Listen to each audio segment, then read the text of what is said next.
What up, cappers, gamblers, punters, hustlers, low baggers? Happy Wednesday, March 16th to all of you. Thank you for watching Betting with the Bag right here on Pub Sports Radio. We have a giant show, an absolutely giant show. We have Mr. Gogster joining us here in a couple short minutes to break down the NHL card. Then we have Noli Knows back in action, giving us his best bets on the NCAA card. And right after that, Conor Mack. With Conor Mack, we're going to finish off every other game that Noli Knows isn't attacking. And then Daryl Rice, it's Derl, will be joining us. It was a ugly start to the day, and it was just watching NHL was just driving me crazy. It was such a great call by Turnsey on the under 6.5.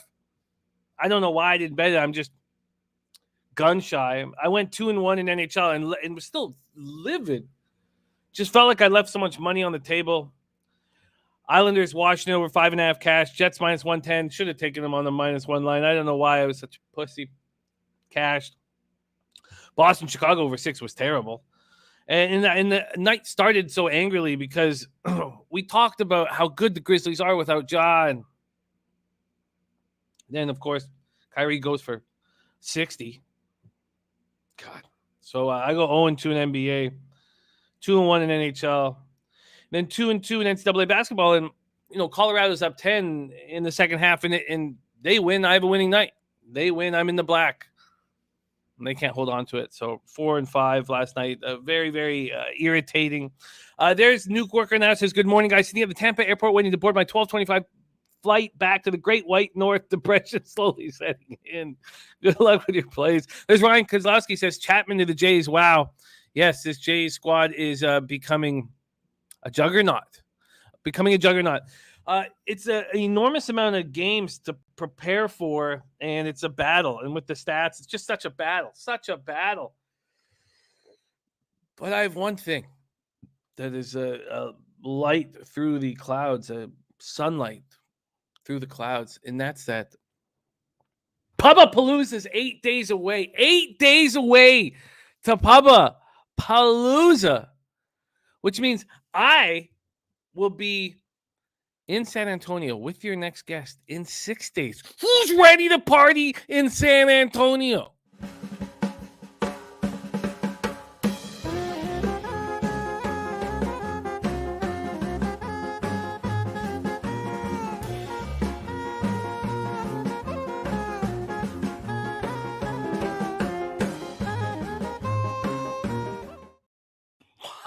I'm ready, man. I'm so ready. I've never been more ready. Shout out to Twate Latte. Says, I have a semi thanks to MLB starting. You're going to see a lot of Twate Latte on our show as we break down MLB. He's a spectacular MLB capper. We're going to have some fresh blood on the show when MLB comes around. I'm really excited about MLB being here. We had a good year last year, decent year. And I'm ready to publicly have a good one, hoping. JJB says, hope everyone has a great St. Patrick's Day tomorrow and the real beginning of March Madness. The livers are weeping already. And there's Clint, starting the diehard MMA podcast, Dabby Cabs. Rocks are 82. Dan Kelly says, Toronto team total under 108.5. Got earlier, moving down. And first half, Cleveland over 113. Yeah, I mean, I've moved on 2 spots. I've moved on the Mavericks and I've moved on the Senators.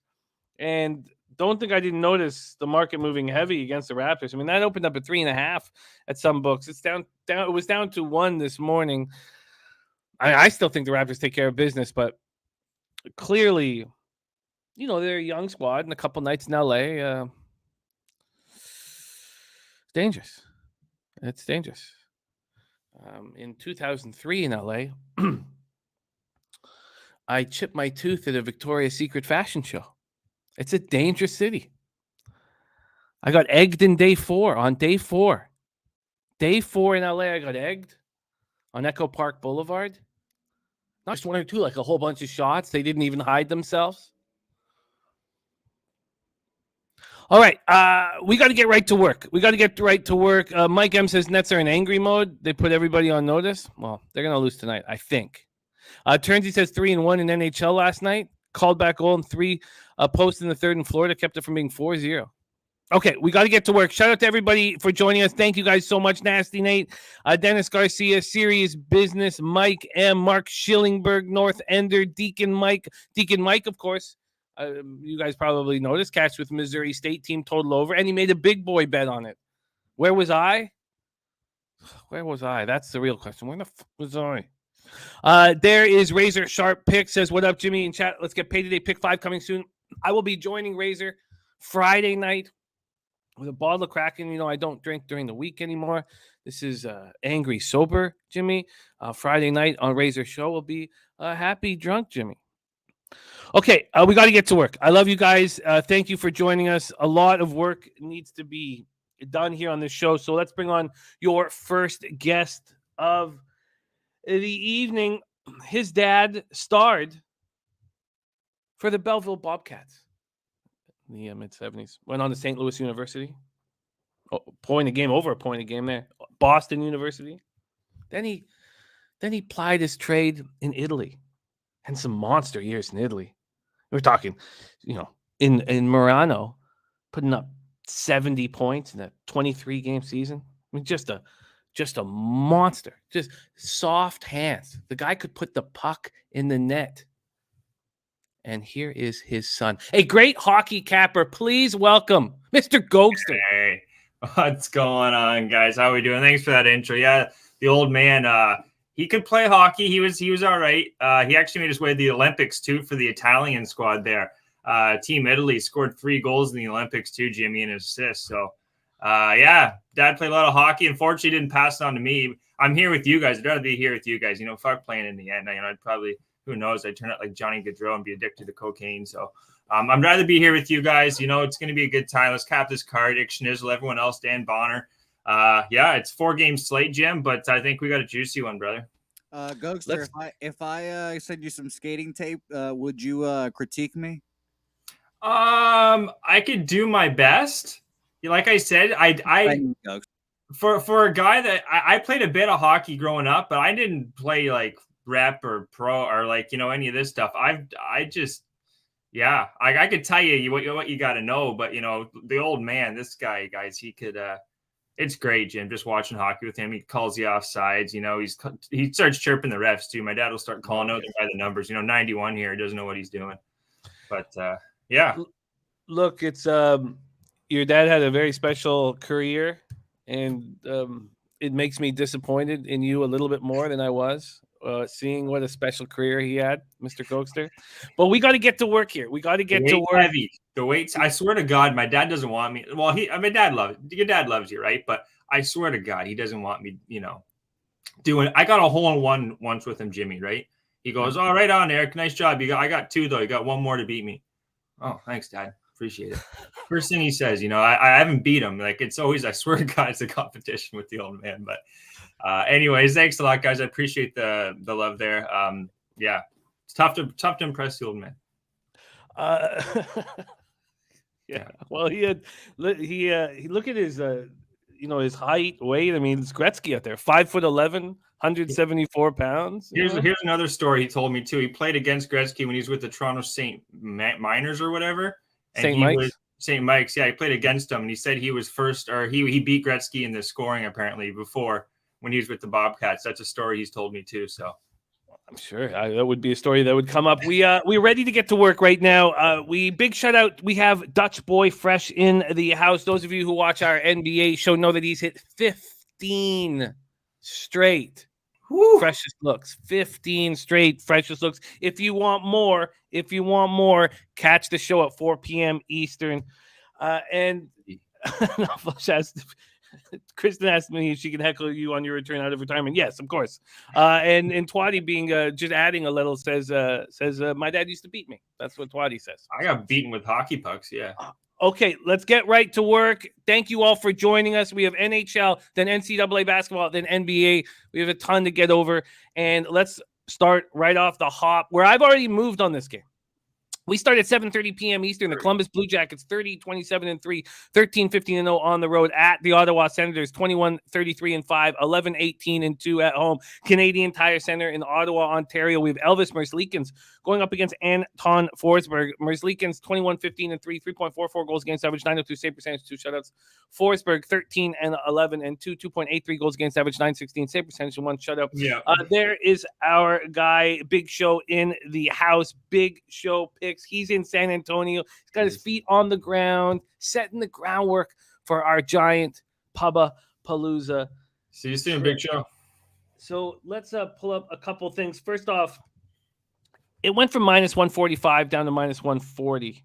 Yeah. It's at minus 40 is where it stands right now at my book. This total is sitting at 6.5 at a pick'em. And the Senators have been playing better hockey than the numbers indicate.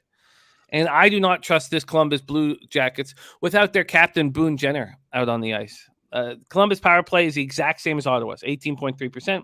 And their penalty killing just slightly worse than Ottawa's, 79.2 to 79.8. The Jackets coming off a 6-4 win at home versus the Knights on Sunday. Look, the Knights are trash. Let's not give them any love for that. We just saw what Winnipeg did to them last night. Knights have lost 5 straight hockey games. And it's a mistake. It's a coaching and general managing mistake, not letting Chandler Stevenson play 25 or 30 minutes a game and putting Eichel in those situations when Chandler Stevenson right now is the better hockey player. Oliver Borkstrand has been good for this squad. He had a goal and 3 assists in that game. So he's 12 points his last 10 games, leads the team with 45 points. And then Cole Sillinger, let's talk about him. 18 years old, 12th overall pick in 2021, youngest player in the NHL, scored a hat trick in that game. And old heads, especially, me, because he was a Canuck. He started I believe it was his second team, but Mike Sillinger, his dad. Mike Sillinger, 240 goals in his career. But the real story about Mikey, as everyone remembers, 12 teams in 17 years. He also played for the Columbus Blue Jackets, one of his 12 teams. So Boone Jenner, back injury. Jakub Voracek, a knee injury. Now, Voracek was a full participant in Tuesday's practice. He's expected to be in the lineup. It was a knee-on-knee hit he had in Friday's game. 30. And so, look, they have a back-to-back here. The Jackets play Washington tomorrow. When would you play Jonas Korpisalo? Because you're going to have to play him in one of these games. Last time he was in net, he allowed 6 goals. What if they play him here? If they don't play him here, if it's Merzlikins, you bet Washington as soon as you can. As soon as you can. And you probably bet the over too. As soon as that line comes out, if it's Merzlikins tonight, as soon as the Capitals line comes out, you bet the Capitals on the -1 line and you bet the over. Hopefully you'll get a 6, but probably a 6.5. Senators, quickly, before I hand it over to you, Goatster, coming off their second straight loss, 5-3 at home to Arizona. They outshot Arizona 43-15. 43-15. This team is just snake bit right now. Josh Norris rolling exactly like what Mr. Gogster said. 7 points in his past 4 games, scored twice on Monday. Tkachuk has 6 points in his past 5 games, leading to a 44-point total on the year. And just before we break down this game, we have Turnsey in the chat who had such a great night and said, I get the angle, but I can't lay the number with Ottawa against anyone. I just think they're so much better than Columbus. But more important than hockey, if we could all send Turnsey's mom as much love as possible. We want her to come home today from the hospital. She's in the hospital still. And so if we could all just take a second to give the Turner family as much love as possible, positive energy, and Turnsey's with her. Of course he is, because that's the kind of man he is. So they're in London. They're hours away from their home in Windsor, hours away. And so he's right there, right beside her. But if we could just send, his mom as much love as possible and get her home. And we love you, Turnsey, and you're a great man, a family man, and being there beside your mom is such an important thing that you're doing. And just enormous respect for you. Let's go to work here, Goatster. I'm on the Senators, and Turnsey says can't lay a number with Ottawa against anyone. Do you agree with that statement? Fuck, man. This is a toughie here, guys. I was gonna actually do a bet that you might not be able to get a lot of your books. I'm gonna get right into it, Jim. It's both teams to score in the third period. I think Columbus has a lot to play for. They're somewhat still in the playoff picture in the wild card. They are. I'm just gonna pull up their standings again here. What are they at? They're 13 games back. They are a little bit of ways back. That's But you know what? It's a tough game. My problem is, Jimmy, with Ottawa is they're so Jekyll and Hyde. They're like they should have won that game against Arizona. You're right. They laid an egg after being up 2-0 against Chicago. Seattle, they won that game, guys, barely 4-3. Looked good against St. Louis 4-1. Forsberg, he is the better of the two goalies. You do want Forsberg going, guys. On the road, he actually has better numbers than he does at home. He's 6-5-1 with a .901 save percentage. Lincoln's, he's the two goalies. They're not the greatest on the road, but Columbus, Jimmy, they have so much offense, but like they've proven it to me. The 3 goals against Minnesota, they came back in that game. 6 against Vegas. Earlier on the road, I know they were scoring, I think it was 5 against Washington. They were just putting goals, a lot of goals in the back of the net. If they're getting back, they lost Jenner, but they can get back Voracek. I think that's somewhat of a replacement there, kind of like a veteran player. I actually ended up playing too last second. I went with Columbus on the money line. One reason too, more I dove into Ottawa, Jim, third period. I know it's just a stat, but 15 goals all year in the third period for Ottawa, compared to 28 in the first and 33 in the second at home. They've only scored 15 and they've allowed 43 in the third period. That's like a minus 28 right there. So they struggle to close games out at home.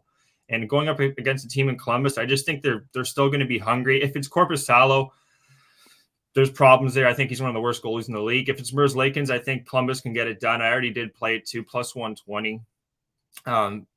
It's not a game I love, but it's something I think I have to play at this number. Kind of like what Turnsey was saying.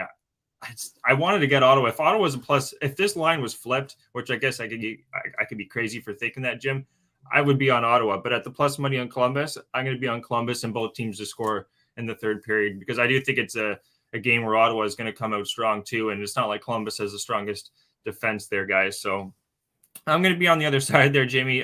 Not super confident, but I think Columbus at plus money and both teams to score, guys, in the third period. That's plus 120. I also played that.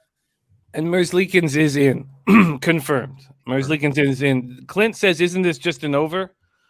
I think Ottawa, you brought up that St. Louis game. Yeah. I mean, that was a really impressive hockey game. And look at what the Blackhawks have done since they came back on Ottawa. And Ottawa was up 2-0 in the first period. You bring up a great point about them not scoring in the third period. But this is my most confident spot. Dan Bonner says Sens with the most goals against in the third period in the month of March. They've allowed 15 goals in 8 games played. Look, I think DJ Smith is a hell of a hockey coach. And they've been dominating these teams. Batherson's a big, like, I know it's one player. Norris and Batherson are their 2 top guys. And like, they kind of work 1-2. Like Norris is kind of the guy, like, he's got great hands. He's always in the right place, where Batherson's kind of the power, pushes a lot of the puck, pushes the pace, gets a lot more, even though they had a lot of shots on net. He just pushes the pace a lot. So that once he gets back, I think they'll be better, but he's not going to be back for a while still. So I'm going to have to kind of plug my nose and take Columbus here. Yeah, well, it'll be you adding the extra layer of fun to this game. Gogster and I are heads up, and I'm also on the -1 line as well. I'm not going to deal with any vig with this spot. Yeah. So I got a plus 117 here, and Turnsey says DJ Smith coached me in top prospects. Great coach, as Jimmy says, and I can see sense winning. I just can't lay the number. Christopher Comtine says books made Ottawa favorite for a reason. North Ender says Jackets give up the most shots in the NHL, 35.6. I'm looking at Josh Norris over 2.5 shots. Great look. And Mark says he's been doing pretty well with the Norris goal props. And Mark, I've been thinking about you so much over the last couple of weeks as well, like you and Turnsey, and thinking about you, Mark, and just love you guys. And I love so much that this is like this bastion of, like, when things are going tough in our lives, and it happens to all of us at some point, that we come back here and cap together, because it's our oasis, and I love that so much. It means so much to us. All right, so Gogster's made 2 moves. This is my only move in NHL right now, and it is to back the Senators. Let's move on to a tricky one. 7:30 p.m. Eastern. Boston Bruins 36-18-5, 18-8-3 on the road at Minnesota Wild, 34-20-4, 17-7-1 at home. We're at Xcel Energy Center in St. Paul, Minnesota. Jeremy Swayman 17-7-3, 2.06 goals against average. Oh, Jesus, kids. Sorry. If this keeps okay, Jesus. Okay, I'll tell you what I'm not going to do is go anywhere. So don't worry about that. Cam Talbot, 22, 12, and 1, 3.0 goals against average, 906 save percentage, 1 shutout. Boston, 24.4% power play, 81.5% penalty killing. Minnesota, 19.9% power play, 76% penalty killing.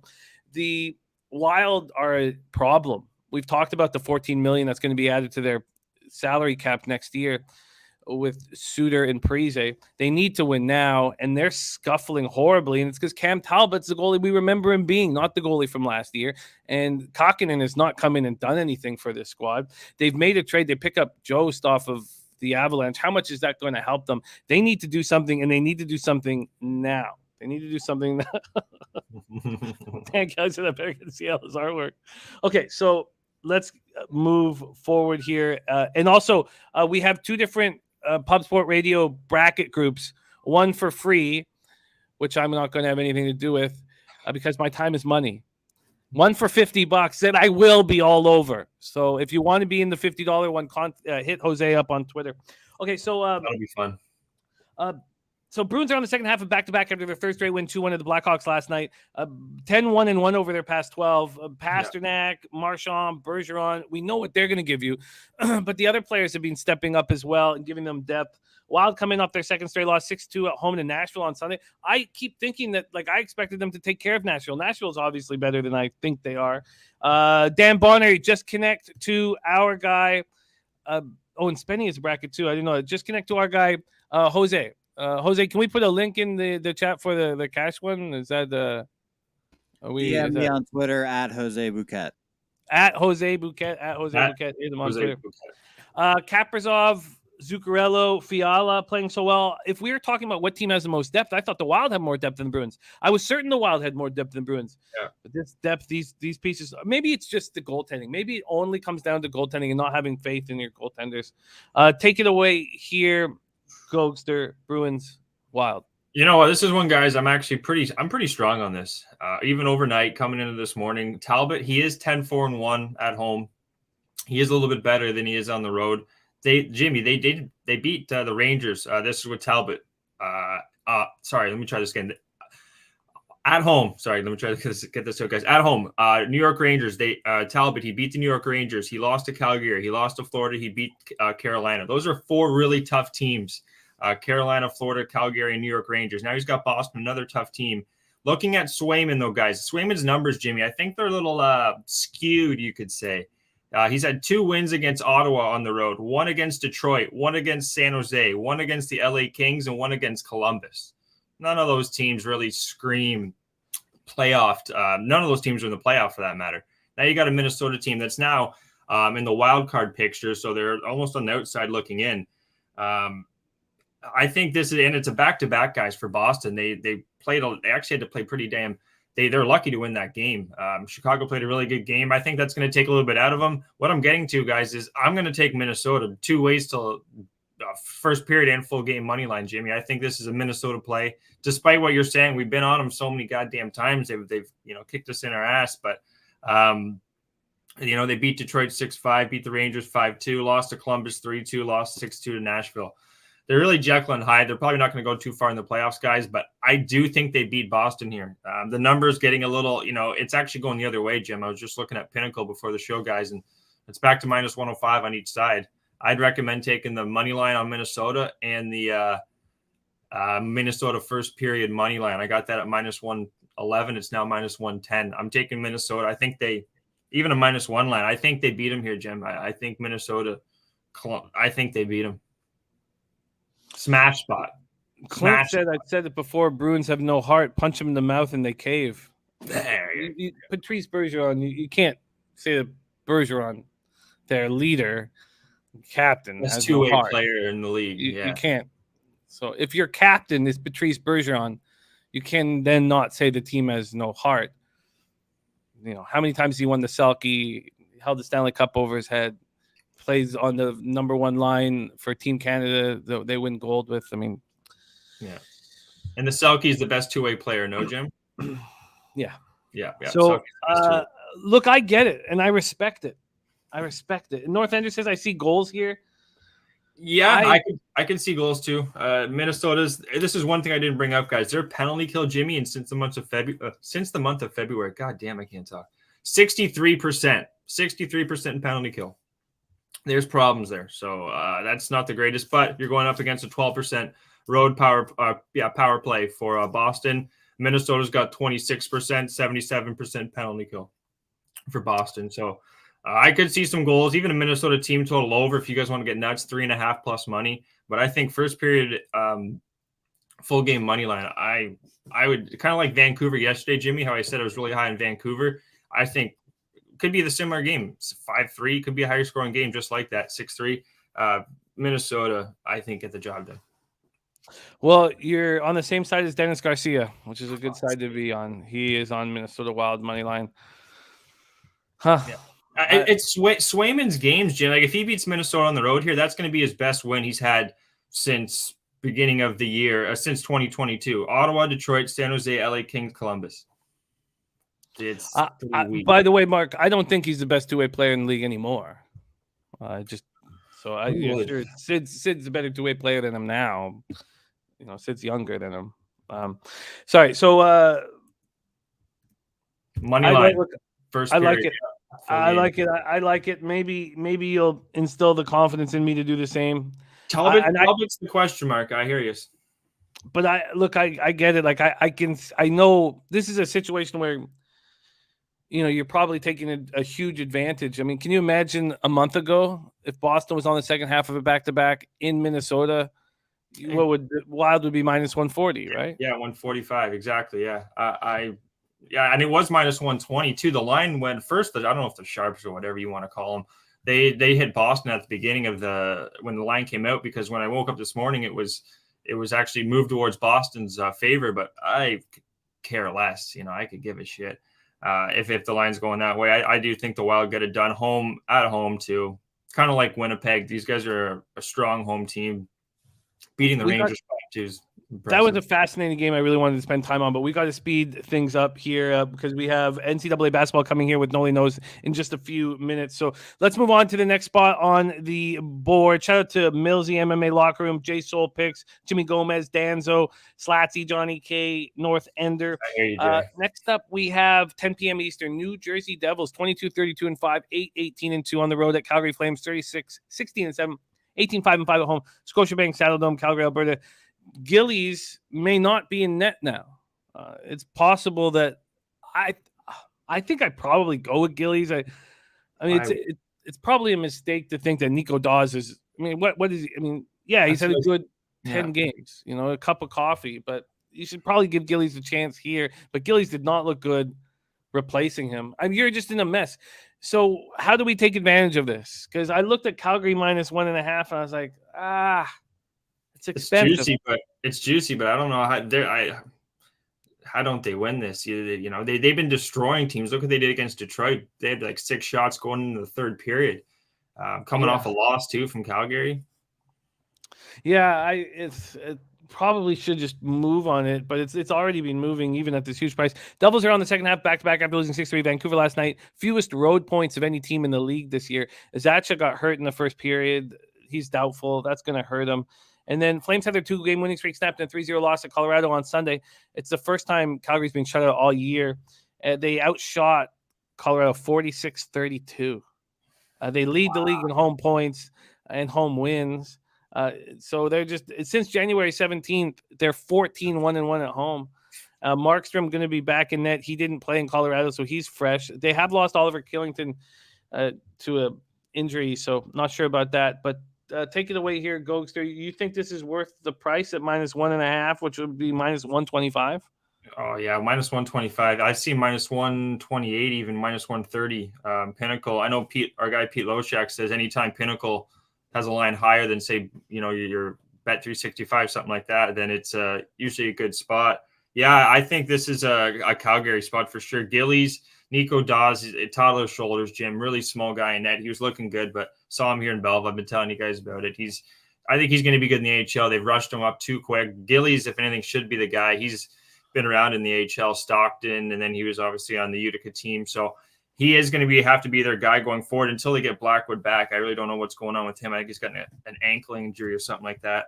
They're a bad team. Well, not a bad team. The Devils they don't have their goalie situation. Probably is, I want to say, almost the worst in the league, Jim. With these two going, it's worse than Ottawa, that's for sure. Calgary too, coming off a loss. They didn't score, guys. Excuse me. That's hard to believe. And now they're going up against a guy in Gillies who's on the road. He's 2-4 with a .889 save percentage. At home, it's a .882. He's not even touching the .90 save percentage mark, which is something you want to at least see from a half decent goalie. So Markstrom, on the other hand, has just been money in the bank. I would think Calgary win 1.5. I have him in a money line parlay. So, but you know what? I'm talking myself into it, guys. I'm taking Calgary right now. What is it? It's -120. I'm going to shop around here. -125, Jim, you got? At Bet365, yeah. All right, I'm going to bet it there. Yeah, guys, I think how the hell? Dude, and they're on a back-to-back, similar to Boston. I don't like the spot for they're on a back-to-back, right? Yeah, they played Vancouver, so it's a bad spot. The fact Calgary put that many shots up against Colorado on the road, I don't think that happens to Colorado too often, getting outshot 46-33, Jimmy said. So Calgary, buck line and money line parlay. Calgary in the over is +138. I took a look at the over as well, but I just thought, you have a fresh goaltender in Markstrom who hasn't been great. He could get a shutout here. Yeah. And then what do you think of the first period -0.5 at +105? Is there a worry that maybe Calgary starts slow? Is there any worry about that? And New Jersey's like ready to go just for the first 10 minutes or something? Yeah, and especially the numbers here too. Let me just, what do I have here? North End has his attention. Yeah. 34 goals for the Devils in the first, 32 against on the road, and then it drops down to 23 and 28. So they've scored less as the game goes on the road. They fall apart, and they're coming off a back-to-back.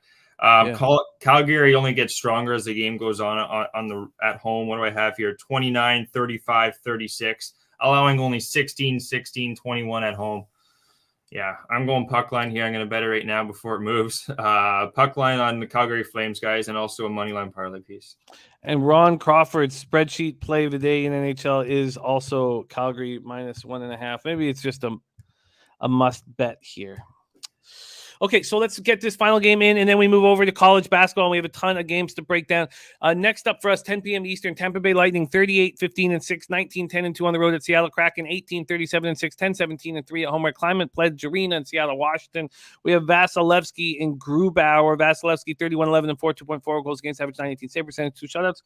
Grubauer, 13-25-5, 3.21 goals against average, 888 save percentage, 1 shutout. He's been bad all year, and Seattle's been bad all year. Tampa Bay, 19.8% power play, 80.6% penalty killing. It's shocking to read those numbers for such a quality hockey team, and it's blown up in their face on the road against top level competition. Their special teams have hurt them. Seattle power play 15.2%, penalty killing 74.9%. I did fade the Lightning in Vancouver, and it was this team has a ton of character. I mean, obviously multiple Stanley Cups. Mm-hmm. They couldn't fly out. They had plane issues. They couldn't fly out after the Edmonton game. They couldn't fly out to the following day, and it was daylight savings. They didn't get to the hotel till 3 p.m., and that was 4 hours before the game started. Oh, God. And it didn't matter. They scored 2 goals in the first period, and we're up 2-0. So it's just a tough team. And this is their final game of a bad 6-game road trip. So it makes me feel like, are they going to want to just wreck shop here, just step on the throat of this Kraken team, get a good win under the belt, and take the plane right home? Because if they have another poor game and they have a losing road trip, that will piss them off. And it's a long flight home. Mm-hmm. Yeah. Kraken snapped their 4-game losing streak with a 4-3 shootout victory over Montreal on Saturday night. Their only win on the 5-game road trip. McCann scored his 23rd goal of the year. Take it away here, Gogster. Light again, and this is another big favorite. If you want the Lightning -1.5, it's -105. And by the way, it went up worse than that, and it's come down a little bit. Take it away, Gogster. Yeah, I think that's a Tampa Bay spot here, guys. Even a Seattle team total under even. Their last couple games there, they played all right competition, Seattle, but just after what happened, I think, against Tampa Bay up in Canada, they were playing against Calgary, Edmonton, Vancouver. They allowed a lot of goals, way too many goals for a Tampa Bay team. Now you got Seattle, who coming off the road trip here. I think this is more. Think about it's more likely going to be an under. I think under 6 could be a play here. Tampa Bay just kind of winning like a 3-1, 2-0. I don't see Seattle scoring more than 2 goals. The under 2.5, though, guys, I just looked at it. It was minus 150. So I'm not going to bet that. A bit of a not weird, but winner/total goals. This is at Pinnacle Gym. Tampa Bay and the under 5.5 is plus 210. I think that's an interesting play there because I do think Tampa Bay wins this game. And I don't think it gets too high over that number. And plus 210 is a juicy number on that. So I might tweet that out later. But Tampa Bay, guys, is going to be the other money line addition with Calgary. I got that at minus 128. So it's very similar to the puck line on Calgary. I kind of doubled down on Calgary, and I could double down on Tampa Bay taking the puck line, but I'm just going to do money line parlay here. Tampa Bay and Calgary, guys, minus 128. Yeah, I get it. I think that's a real nice safe bet, but you have some risky stuff, but that's, a fun card. You got a fun card. All right, let's review all action right now. I only have one look in NHL. I'm on the Ottawa Senators minus 1. I believe I got plus 117. I'll have to take another look at that, but I believe I got plus 117. And then Mr. Gogster, you've moved on a few spots and then added one. You're on Minnesota first period, minus 111. Minnesota money line, minus 108. You're on Columbus, Ottawa, both teams to score in the third period, plus 120. You're going heads up against me with Columbus money line at plus 120. And you're on Calgary, Tampa Bay money line parlay at minus 128. And your lone addition is the minus 1.5 on the Flames. Yep. That's the 6. Yeah, guys, I like this card. We came off. I was 2-1 last night, Jim. So let's see if we can carry it over here, fellas. Thank you so much for having me on, Jim. I'll let you bring on Nolly. Shout out to Noli Knows. This guy's been around the business a long time. If you don't already know, Nolly's OG, king of the unders. So I'll throw it over to Nolly and you guys. And yeah, thanks, Jim, for having me on. I'll see you on Thursday, buddy. I look forward to it. There he is, Mr. Gogster. Follow him on Twitter. And we move on to college basketball and the triumphant return of the Jedi Master of Unders, coming to us from Long Beach, California. Please welcome to the show, Noli Knows in the house. Noli, what's happening? What's going on, Jimmy? Always love being here. Yeah, had a little hiatus last week. Had to take a little trip to Vegas. We're back, now I got to follow Gogi. Always a tough act to follow. Real class act, that guy. Shout out to my guy, Gogi. Yeah, he's a great guy, great capper. And it was fun looking up his dad's stats in Italy. Hell of a hockey player, his dad. Let's get to work here in college basketball. So you have picked out 3 spots that you are attacking. The first in the tourney play-in, and then the next in the NIT. 2 games in the NIT, and one of them including your Long Beach State Beach, who lost a heartbreaker to Fullerton in the Big West Final. So let's get right to work. I'm going to use the Action Network for market moves. I'm going to look up our old site that we used to use that's been letting us down a lot. I'm going to look them up and see if they can help us. But let's start with the Action Network. We start at 6:40 p.m. Eastern. The South Region first 4. Number 16, Bryant Bulldogs, 22-9 versus number 16, Wright State Raiders, 21-13. We're in Dayton, Ohio for this.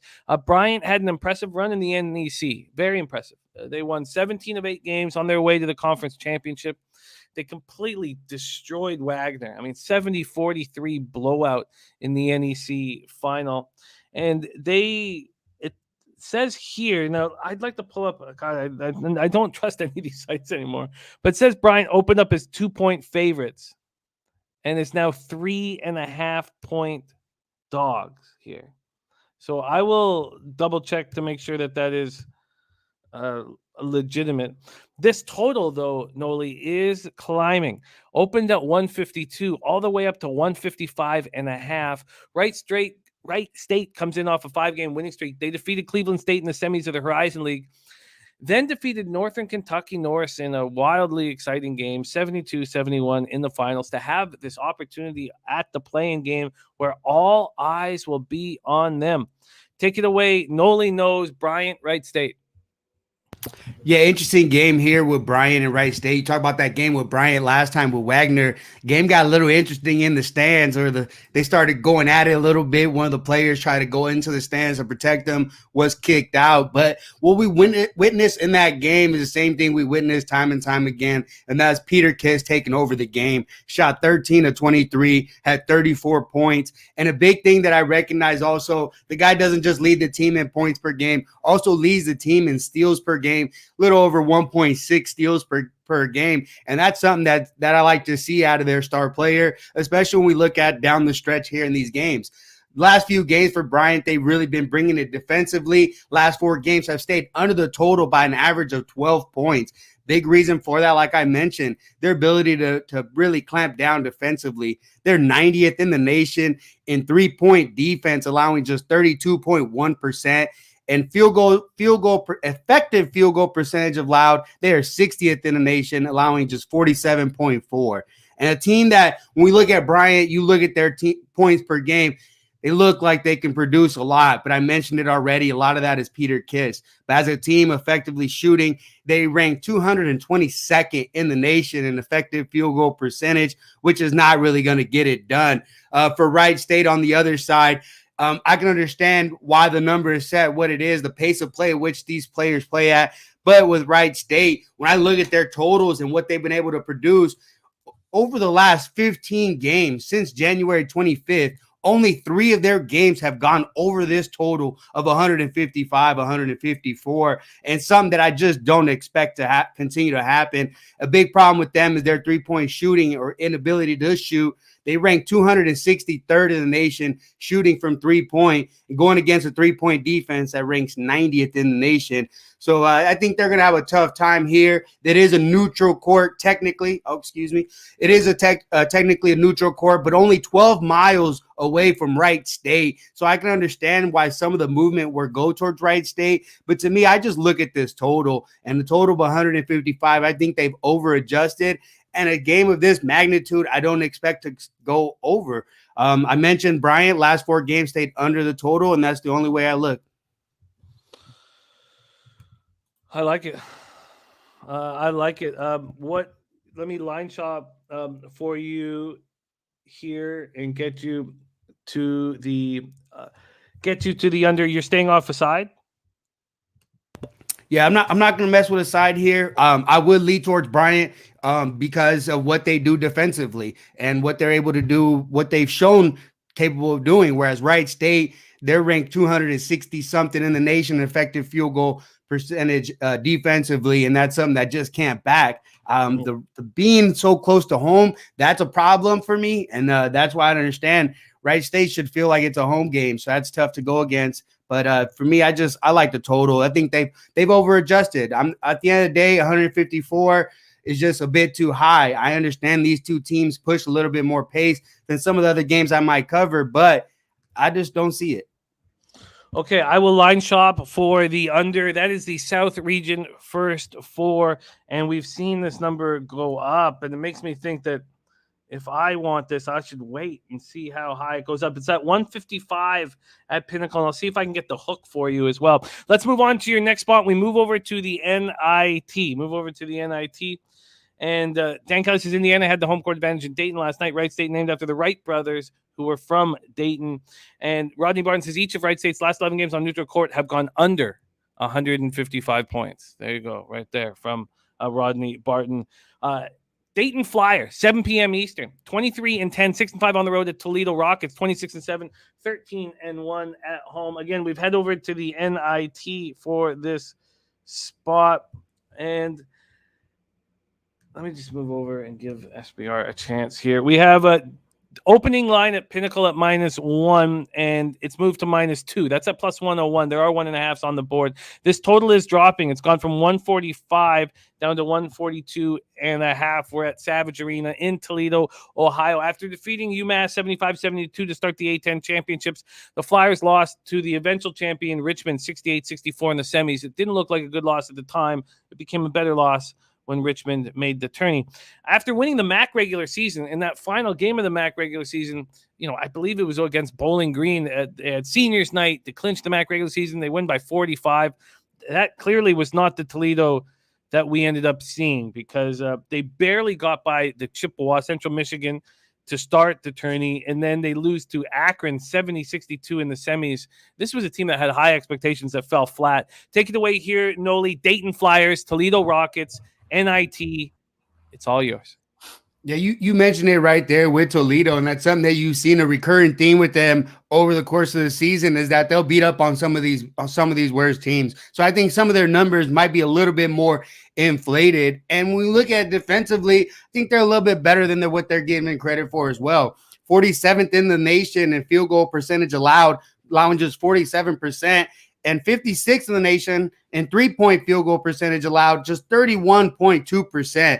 So a team to me that some of these totals might not be indicative of what or who they are, especially in this type of game going against Dayton, a team that's quite a bit different than what they faced.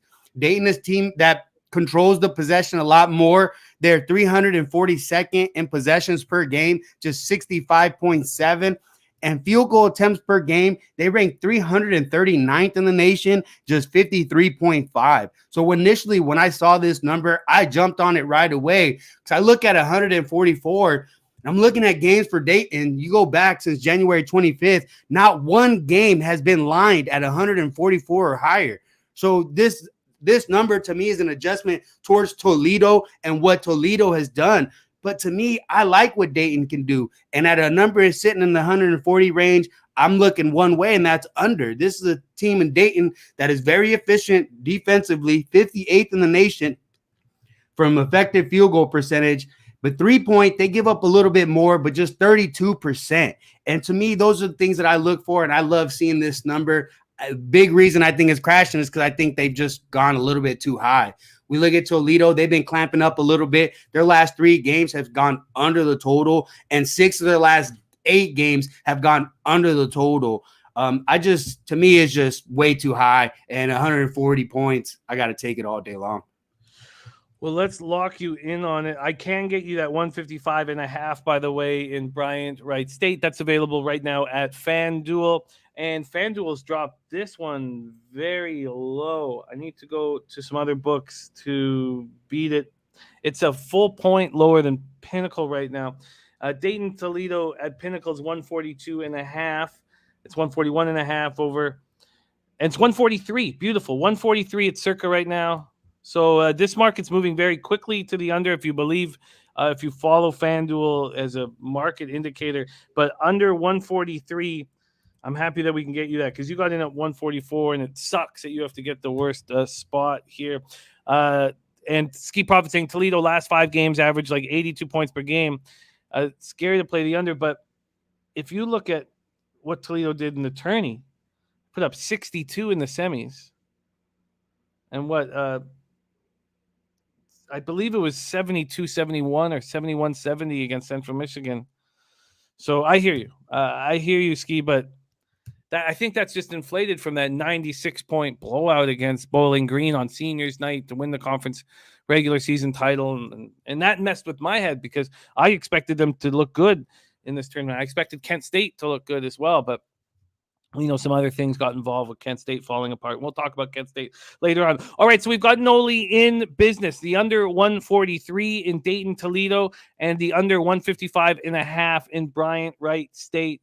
Let's move on to your last spot on the board, a team you know very well. 9 p.m. Eastern, Long Beach State Beach, 20-12, 6-6 on the road at BYU Cougars, 22-10, 12-2 at home. We're at the Marriott Center in Provo, Utah.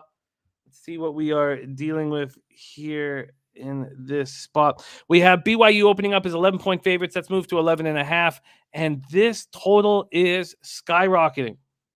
It opened at 148.5. It is now up to 154 right now. And I love how you show no fear whatsoever when you see, or maybe now it's just at the perfect time to attack. Long Beach lost the Heartbreakers. We talked about off the top in that Big West final, 72-71 to CSU Fullerton. And BYU did not look good, the second half of the year at all, and lost in the West Coast Conference quarters badly to the Dons of San Francisco, 75-63. Take it away here, Noli. Long Beach State, BYU. Yeah, interesting game here. I think it's just The number once again is the number that I'm betting. I'm not necessarily attacking the teams. That's something that we keep in mind. I see a number at 154.5, and I think they've gone just a little too high in this contest. Long Beach State, a team initially that would run pace a lot, and a team something that would get them into trouble. A team that can score, they have the ability to produce points, but they realized in order to be successful and get W's, they've had to clamp down defensively. And last time out against Fullerton, a big problem was the turnovers. I believe they had 18 turnovers in that game, and in the last possession, weren't able to get it done, losing by a bucket. Tough loss. And now, how are these guys going to respond here, right? You're a bucket away from going to the tournament, and now you're going to the NIT. How do they respond? And that's something that I'm not always too sure of. Every team is a little bit different. But to me, so what I look at is pace of play and it being here on the road, going against BYU, a team that's been pretty good defensively on the season. Effective field goal percentage allowed, they rank 75th in the nation. And three-point field goal percentage allowed, they rank 35th, allowing just 30%. So I believe that this defense of BYU can slow down this Long Beach State team and be able to bring it to a slower pace. Long Beach State, a team and we look at possessions per game, they rank higher. They're in the top 100th. But when we look at field goal attempts per game, they're a lot lower, ranking in the 150th range. So a team that does move the ball a lot more methodically. So I think this number is a little inflated, especially when we look at combined with these guys. With Long Beach State, they've gone over this number 2 times since January 27th, 15 games. And with BYU, the same, 2 games over the course of 11 games. So I think they've over-adjusted this number, and the public loves to see points, and they think that they can run, and I just don't see it. 3 of the last 5 games for Long Beach State have gone under, and 4 of the last 5 games for BYU have stayed under the total. BYU, to me, is a team that's going to be defensive, and I think they do have the edge here. 11 points is a lot in this type of environment. How does BYU stand up for this game? I'm not too sure, but I like the total, and if they're going to keep driving it up, I might get involved again. Send a quick message here. Let's discuss what you want, because it feels like it hit a peak and is now dropping. It just moved like 7 cents while we were on the show over at Pinnacle. That now that under is at minus 115 at 154. I wonder, and this may not interest you, but it's worth mentioning, at Circa, they're hanging a one. Let me grab it here. Sorry, before I put this up here. They're hanging a. Did they just pull it? They're hanging a 155, but it's at minus 117 to the under. Is that too much juice? Because if you think about it, the 154 at Pinnacle's minus 115. Yeah, I mean, typically I want to stick to the 110 range, but I mean 155. I mean, for 2 cents, the 1 point, I guess that's a steal if we look at it like that. If you consider looking at Pinnacle as a real market indicator, but you can get the 154 at minus 110 at FanDuel. Yeah, I'd rather just do the 110. Okay. All right, we're gonna grab. Yes, they are JPZ. Different rules and 4 10-minute quarters. Under 154 at minus 110 available at FanDuel. All right, there you have it. Noli Knows back in business. You started with us hot, very hot, and it's tourney time. And we expect more glory. We have Conor Mack jumping on the show here any second, but can you give us a little insight on your trip to Vegas? We know it wasn't supposed to last as long as it lasted, but you were making too much cash. Is that it? Yeah. So the first day was great, unders from morning to the day. The second day started off great. The middle was not so great. I threw a little bit back, but we were able to get the money back. So from the morning. So second day wasn't as profitable as the first, but we made a lot of money that first day. And shout out to my guy Ski. I might be going back out there. I love it. And you're going to be hanging with us in San Antonio. So if you want to party with Noli Knows, party with Ski Profit, they're going to be in San Antonio with us. And that's just So excited. One thing I do want to address when someone asked about first half bets in the chat, and that's something that me personally that I don't get involved with. I believe they're a little too stingy when it comes to that. You look at a total here at Long Beach State, 154 points, but you're getting a total of 72. So they're stealing at least 5 points. That's 2 full possessions. That's a lot for me to try to take away from me in the first half, and I just can't do it. And we talk about these type of games, and there's periods, and the numbers that I'm talking about reflect over the course of the game. So teams can get hot at certain periods. I don't know if that period is going to be in the first half or second, but if we go over the course of the game, we have a better leeway and try to get back down to our original total. So that was my answer for that. I feel you. Great breakdown. Love it. Noli Knows. Thank you for joining us. You're ready to rock with us again tomorrow? Yes, sir. Yes, sir. I'll be back. Beautiful. And shout out to Ricardo Gutierrez. I saw him out there. He caught me walking by. He was at the crabs table, and I was walking by to go cash some tickets. So shout out to my guy. Nice, man. I love when low baggers meet in Vegas. Shout out to Noli Knows. Follow him on Twitter at Noli Knows, delivering the goods. So we've got 3 looks here, and now we move on to the rest of the card, and we have just the man for the job, co-host of our NCAA Net Profits show every day at 5 p.m. Eastern. Please welcome, direct from Las Vegas, Nevada, Miggity Mac Daddy. Conor Mac, how are you, my man? I'm good, Jimmy. How you doing? What's going on? Shout out to Nolly real quick. Yeah. I was going to meet him the other day, but no one would have been on the show. So on Thursday, there was no way I could have made it back. So I know, and I thank you. I missed him. Yeah, but we got San Antonio, man. We got San Antonio. Yeah. And he might be heading back to Vegas this weekend for more cash. There's Sammy Culmer, Paulie Walnuts, Poker Addicted, aka Piker, aka Seamus Ignoramus, Brian Warner, Jay Peasy. All right, let's get to work. Sam, I am. Thank you guys for joining us. We start back in the NCAA tourney. So first off, just I know it's a big game. Noli is on the under in Bryant Wright State. Is there anything you wanted to add to that before we go into our the other big tourney game, Notre Dame Rutgers? Are you staying off the 16 seed playing? I'm staying off it. I'd lean to that under though a little bit as well. I don't trust Bryant. I think Wright State's a little bit of the better team. Other than Peter Kitts, they don't have a lot of shooters like you talked about, and their percentage isn't good. Yeah, so I'm off that game. Okay, we have one more game in the NCAA tourney. We have NIT, and then we have the basketball classic. And I didn't get as much time as I wanted on the basketball. Me either. Classic. You're reaching with me with the classic. Do you want to let the classic go and just focus on NIT? No, we could touch on them a little bit. Okay. Cool. I just don't usually bet it too much personally, but I mean, cool. I have over the years. Just saying. Of course. Usually after today, Jimmy, the NIT takes a back seat, Oh, for sure. Oh, yeah. Yeah. No, so today's like the last day of me even messing around with it normally. Well, let's go to the big 9-10 p.m. Eastern play-in game. Number 11, Notre Dame Fighting Irish, 22-10 versus the Rutgers Scarlet Knights, 18-13. And we're in Dayton for this. We know one thing. This game is going to be heavily bet.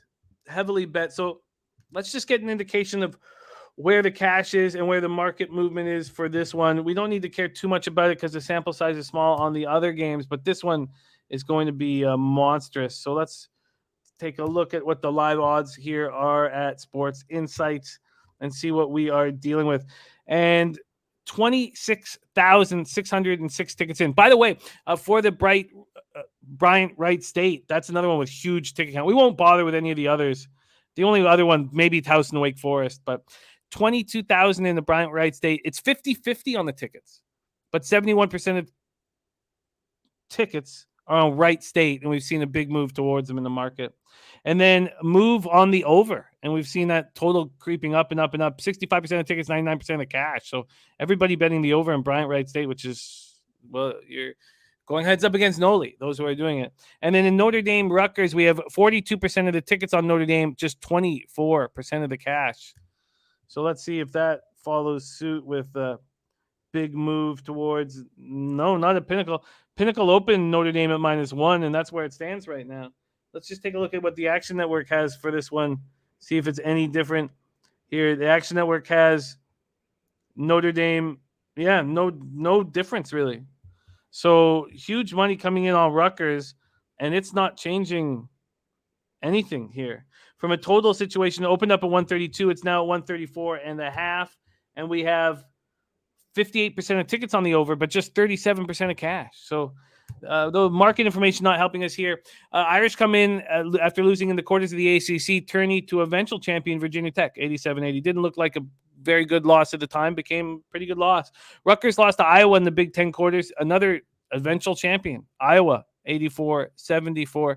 Take it away here, CMAC, the last game on the NCAA tourney card, Notre Dame, Rutgers. Yeah, I think this game's pretty fascinating here. You talked about it being in Ohio. I think it'd be well represented with Notre Dame fans here for sure. A lot of people don't think the Irish should be in the dance here, and I somewhat agree. I mean, they're 2-8 in those quad one wins. They did beat Kentucky. That was about their only big win. And the problem lately has been their defense, Jimmy. This team has been giving up a ton of points. Early on in the year, I was surprised how well defensively they were playing in lower scoring games with a Mike Bray team. Because usually he can score, and Notre Dame still can score. They can shoot the three really, really well. And since February, they've been really hot shooting it. Their problem in that Virginia Tech game was turnovers. They had a ton of turnovers, and all year long they haven't been a team that turned the ball over. So that was a bad sign. The only problem here with Rutgers, they're away from the rack. That's the only where I like this team. They weren't hot there for a minute. Even went to Wisconsin. They won, 4 straight big wins. Then they come back and falter at coming back home, 2-4 on the way home here. I'm confused. I like the Irish here a little bit. The biggest key is Notre Dame off a loss is 6-0 ATS. Going back their last 6 losses, they bounced back well. I still remember that Duke game vividly. I took them, and they scored 43 points and got blown out. They came right back and won. I think they win here. And you could get +1 on them, right? Right now, let me pull it up here. You're getting, I've got -1s across the board to be believed, but let me just jump on Pinnacle and see what they are hanging for this one quickly here. Here we go. We have, -1s. It's -1s across the board right now. I lean Notre Dame heavy to win this one. You talked about it. All the money is on this over, and if these two teams, especially Notre Dame defensively lately, I'd be all over this under. I still like this under. I lean to that a lot. I just haven't pulled the trigger on it because I see different sites with different money handles than you just had as well. So I don't know what's for sure here. So I'm going to wait on the total. But I'd look Notre Dame. That's the only way I could look. I've been a Rutgers big fan of theirs just at home. And if Rutgers, though, is in this game, they got to keep it somewhat low scoring. I'm just worried about Notre Dame's defense as of late. All I have to say is, while this game, I'm talking in circles about it, is whoever wins this, I think can make a run. They play Alabama. I love it. Whoever wins this one, I think could beat Alabama their next game. So this team, whoever gets out of here, take them against Alabama, because Alabama could win the game, but defensively, I love fading that team. They're not very good. They can't shoot the three. They jack up a ton. And they're probably going to be 5 or 6 point favorites against whichever team wins. And then, when they play Alabama. So I'm really looking forward to the next game. Whoever wins this game, that's who I'm ready to jump on. Tonight, I lean Notre Dame. All right. And Mike M says Rutgers get blown out today. I think Notre Dame wins. Notre Dame spots. And he says they smash. And Brian Warner on the other side says Rutgers going to break some hearts. There's our guy Yenny Toon and Dennis Garcia on Rutgers. Yenny Toon soccer action is in. I've capped with Yenny Toon for a long time, and he's a hell of a capper. So big shout out to Yenny Toon. Thank you for sharing your action with us. And there is Yenny Toon's action right there. Thank you, Yenny. Okay, let's move back to the NIT, and that's where we're going to finish things off. We have Towson Tigers, 25-8, 11-4 on the road at Wake Forest. Demon Deacons, 23-9, 16-2 at home. And we are at, Lawrence Joel Veterans Memorial Coliseum in Winston-Salem. Towson had their 8-game winning streak snapped in a disappointing 69-56 loss to Delaware in the CAA semis. We have Towson opening up as 7-point dogs. They've moved to 8-point dogs. This total opened up at 148 and is dropping. There's 147.5, 147, so 146 and a half. Wake Forest lost in the 82-77 overtime upset at the hands of Boston College in the second round of the ACC. Very interesting psychological angles that need to be dissected in this spot. You know, whether which of these two teams is excited to be here and cares. Why don't you take it away from all angles, C-Mac? Towson, Wake Forest. I got to think Towson cares a little bit more here than Wake, but maybe I could be wrong. It's hard to tell what these kids are going to come off like Wake. Losing that game to Boston College. We saw it last night in the huge second half. St. Bonaventure hung around on the road against Colorado, then had a massive second half. Maybe they come out and they are a little flat, but maybe, you know, they're just better than Towson, I think, you know, athletically. Even though Towson's had a great year, and then they take care of business in the second half. That's why I'm a little bit scared here with these first half bets. I wanted to look at Wake first half. Towson's been really good defensively. They started to slip towards the end of the year, and obviously in the conference tournament, they didn't get it done. But one thing is they could play defense, but this Wake team can flat score. You know, I agree with this total. This total was tough. It's just all the way up to 150. I don't know if it quite gets there either. We know how Wake Forest can shoot the ball. They're very, very good. I think they're the better team at home, but I don't know the motivation here. I was going to look into it a little bit more and read some of these articles, but I just don't know how they're going to come out. Well, we really nailed yesterday's action on teams that we thought did care. Alcorn State. Yeah, Cleveland State was good. Yeah, I was on that. Vandy, yeah. I thought would take care of business. They were just the better team, and I was shocked the line moved down that low. At 5, I didn't like it, but with that low there, yeah, I mean, I thought there were some of the teams. What do you think here? What does the chat tell? You tell me. Well, let's go through the chat right now. And first off, we have Yenny Toon. One of his looks is on Juventus. And then our guy, predictions guy, says the single best bet today is Juventus to win versus Villarreal. And Sam, I am looking at Juventus right now. So a lot of talk about Juventus in there. And Mike M says, I like the points too. Let the public dummy it up a little more and smash Towson. THC's Rizzo looking at Towson +8. I really like the angle that you brought up in these spots, C-Mac. Now, look, it didn't matter yesterday. Cleveland State and Alcorn State were just clearly the right side. But the first half cashed way more comfortably, I felt. Maybe not really with Cleveland State, but then the full game, I was very comfortable with the first half. I'm a little worried that when the heavyweight feels a couple shots from the lightweight that they wake up in the second half. Yeah. So I'm much more comfortable in the first half, much more comfortable when I'm making these bets. But it is a spot where you can double up. So I think I agree. Let's wait. And then let's move on Towson. But I would do it on Towson first half personally. But there's nobody in the chat here saying Wake Forest is going to smash them. Is that something that we should be worried about? No. I mean, I think they come out flat. They are at home. No one's going to probably be at this freaking game. I mean, there are going to be people there. I'm just saying it's not like it's going to be slam packed here for the NIT. So, yeah, first half, I just wish we were getting 6, you know, and I wish we were getting 10.5, 11 full game. It makes me feel a lot better than a 4 first half or 3.5. It's just over a possession. It always bit me in the ass so many times over the years. I could stack hundreds and millions, hundreds of dollars, hundreds of thousands of dollars everywhere, all over the place, you know, on losing first half bets like that. So I don't blame you though. We got Brenda Jones saying Wake is going to smash them.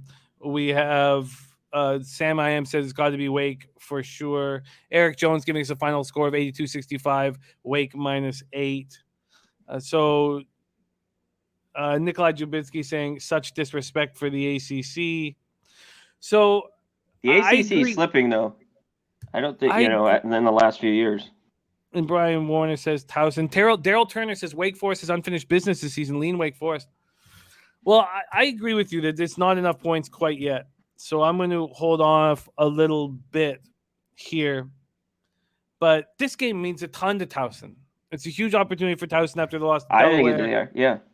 So And they shoot well enough. Real quick. Yeah. Yeah, go ahead. Oh, he just says Wake Forest more talented than Delaware. No one's questioning that. Yeah. No one's questioning that. We're just questioning motivation. Take it away, C-Mac. No, it's just there's the talent gap, there's the motivation in first half, and you got to execute. You got to hit the shots. You know, it's only 20 minutes here. And you're making this Towson team that you're thinking they're coming out hot and they're gonna hit shots. But the one thing I do have to say is Wake, not a great defensive team.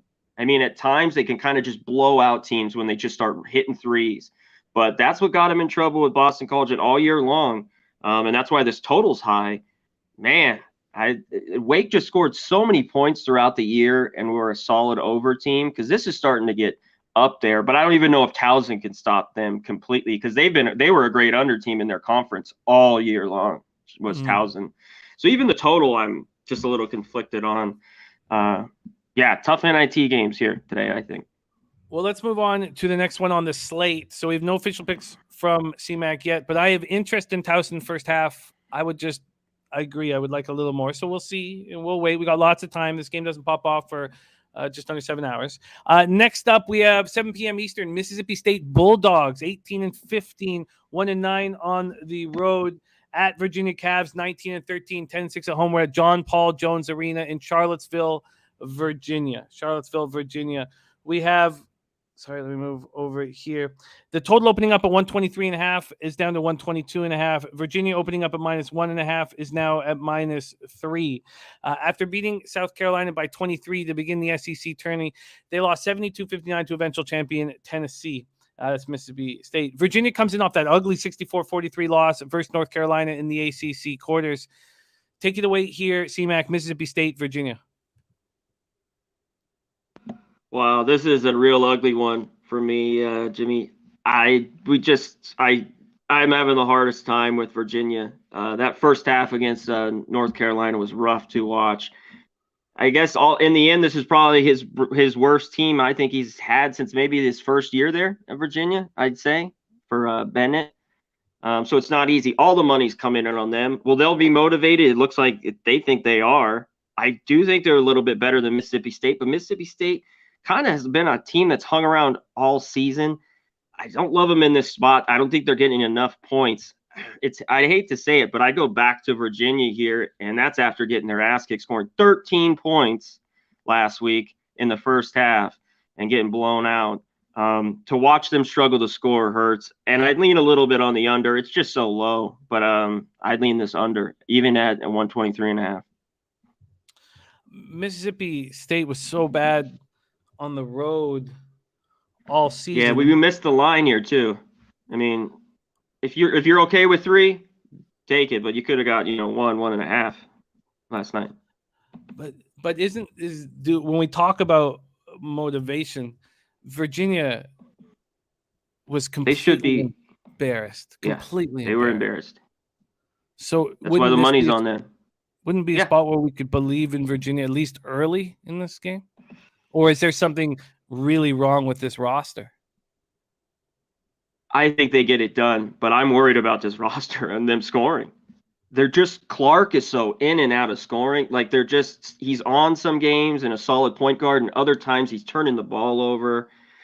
They still hang their hat a little bit defensively, but the stretches of not scoring, I've seen it all year, have been tough. They have been there at home. How motivated are they now? Now they're laying 3, even first half. I think they're going to win here. Mississippi State has been horrible all year on the road. Does Virginia really give a shit? A team that just won a national title a few years ago. It hasn't been to the NIT in probably over 10 years. Do they really want to be here tonight? When they know they should probably be in the tournament? I mean, I think they win, but I don't think, you need to go out just making bets because of it. Okay. Okay. I'm going to need more time then. I thought maybe I had some could shed some light there that Virginia, they're just too well coached to. They have a second chance. I mean, Mississippi State, they were average all year. They were bad on the road. They beat up bad teams like South Carolina. They lose to good teams all year. And then we have Virginia, who can actually make something of that travesty last week against a much better opponent than Mississippi State. So I think let's just see. That's my lean. I would only be on Virginia. I mean, that's where I'd bet it. I just don't know how many bets I'm going to have today. Like I talk about this NIT, but yeah, I think obviously they accepted the bid to the NIT. That it always doesn't mean these teams are going to play, but it was at least a sign that they wanted to keep playing basketball. A lot of and some of these seniors on this team. So yeah, it's Virginia or nothing here for me. Even how bad they score and how jerk and they, even last week after everything, I'd only take them in this spot. All right, well, let's move on to the next spot on the board. 8 p.m. Eastern, Nichols Colonels 21-11, 7-7 on the road at SMU Mustangs 16-0 at home. We're at Moody Coliseum in Dallas, Texas. Nichols comes in off a 71-64 loss to Texas A&M Corpus Christi in the Southland semis. Texas A&M Islanders won the conference there. And after defeating Tulsa, SMU lost 70-63 to Memphis in the AAC semis. Let's see what we have here. We have SMU opening up as 15.5-point favorites. It drops to 14.5, then 14, and this total at 150 or 150.5 across the board. Take it away here, CMAC. Nichols State SMU. Yeah, this one's very interesting to me. This is one I'm going to keep looking at with the points, especially from a motivation standpoint. How much does the SMU want to be here? The problem, they've been so good at home. Jimmy, they've just been undefeated, I think, at home all year and really good against the number. I mean, I have to double check, but I think they're 16-0 at home, and they're very good against the number at home all year long. Nichols State had some good ones. I remember they played Wisconsin earlier in the year, really close. They only lost by like one. Ty Gordon needs to be big for this team to stay in it. This is one where I'm looking at the points, or maybe first half. I haven't decided yet, but I like Nichols a little bit here, even though SMU is way better than them in this game, and I'm worried it could get away from them. So yeah, this would be maybe a first half look where a team's trying to give it their all. SMU's a little bit asleep at the wheel, and then they in the end cover this number.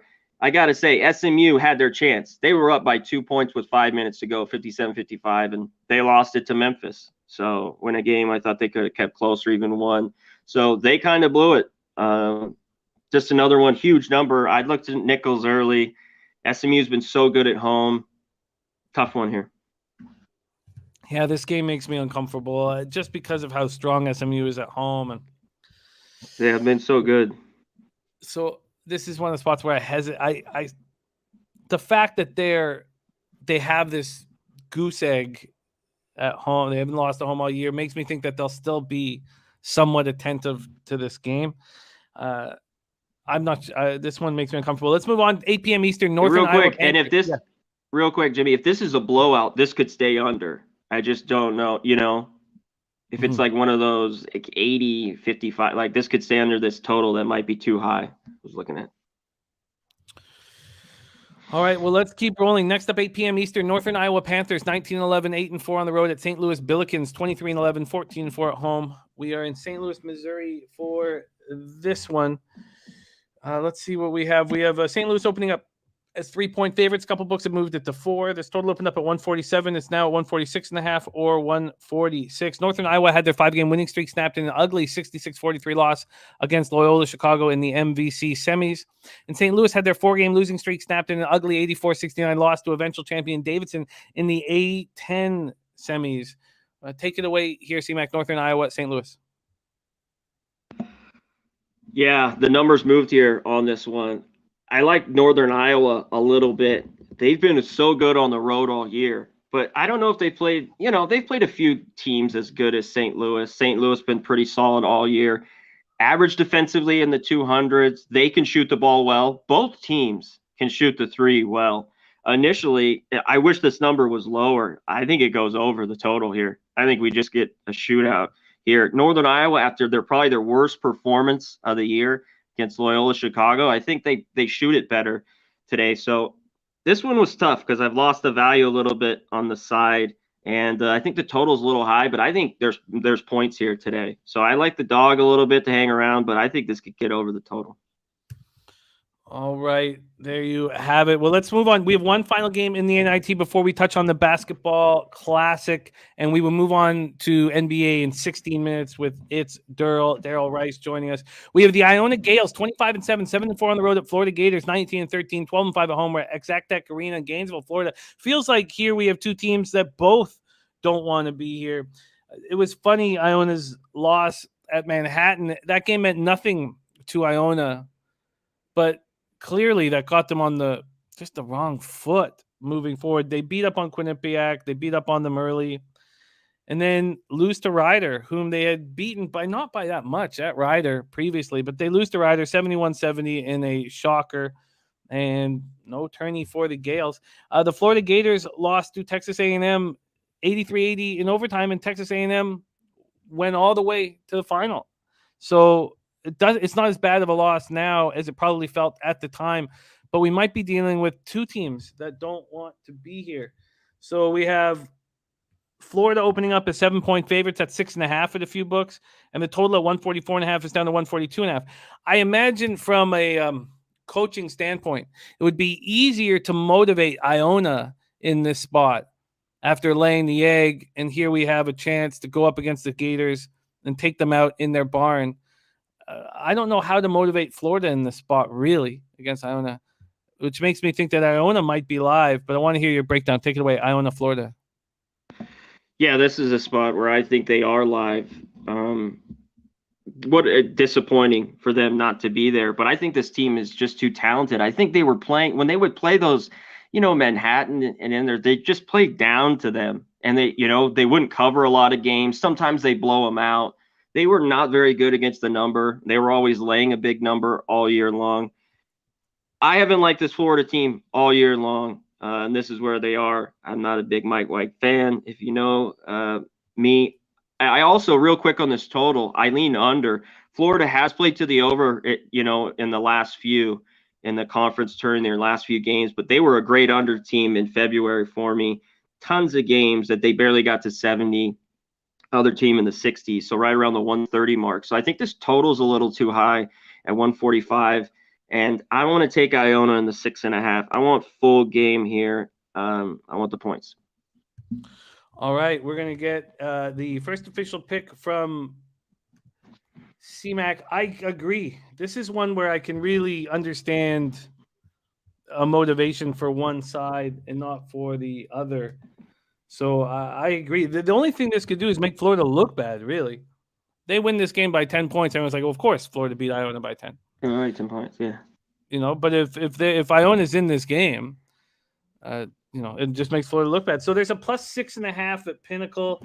Let's just see what Circa is hanging for Iona. 6.5. So Circa just following Pinnacle exactly to the T, and then we'll just see what FanDuel can beat that here in this Iona spot. Let's go here. Towson. Okay. Show me.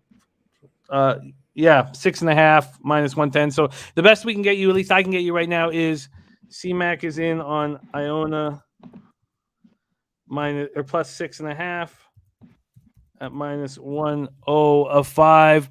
And there is Razor Sharp Picks. What a guy says, 9 days until I land in San Antonio for an epic weekend with the PSR family. Can't wait to meet everyone in person.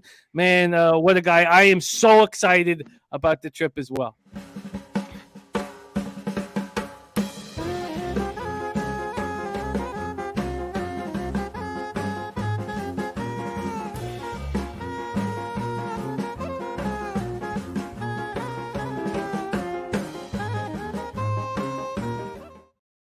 And I do expect that to be my start. I expect my start to be wild and out of control, and then I expect to leave a zombie, ghost-faced zombie. Yeah.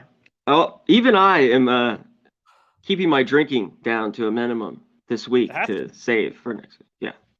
Just a little bit. Even when we're there, I've got to keep it sort of in control because we got shows, we got work, we got mornings, we got stuff. Like it's not like you can just drink all night till 5 a.m. and then wake up at 4 o'clock the next day. There's too much to do.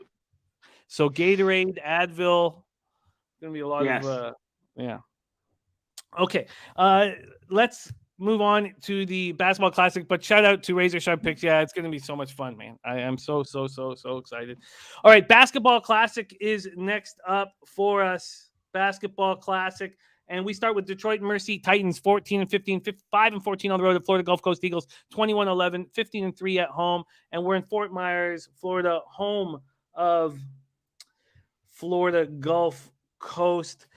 Detroit Mercy did not look good this year. They got blown out by the North 77-59. But they had looked okay. I mean, they beat Cleveland State 74-67. They beat Wright State going into that. They looked like an improving squad, but they got beat up when it mattered most. And then Florida Gulf Coast lost to Bellarmine 81-68, but was on a 3-game winning streak coming into that. Beat Liberty 82-72. I guess that was an overtime spot. So let's see what we are dealing with here.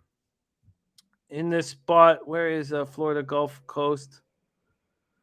We have Florida Gulf Coast opening up as 2-point favorites, now 2.5, and this total up to 151.5 from 149.5. Take it away here, C-Mac. Any interest in Detroit Mercy versus Florida Gulf Coast? I have to say, to officer of 50, believe me, I drink plenty of water throughout the day. So, yeah, it keeps me I'm not much of a hungover guy or liquor anymore anyway, so no worries there. Plenty of water all day, keeping me hydrated. But thanks for the shout out of the water. If there's somebody to worry about, it's me, Robert Cherry. That yakety yak will go right to my head. But let's stay focused. C-Mac, Detroit Mercy, Florida Gulf Coast. What do you think here? Talked about it. Shout out to Ron, who just had it up there. Ron Crawford. You talked about Detroit playing better. Really, it was only at home. This team has struggled on the road all year long.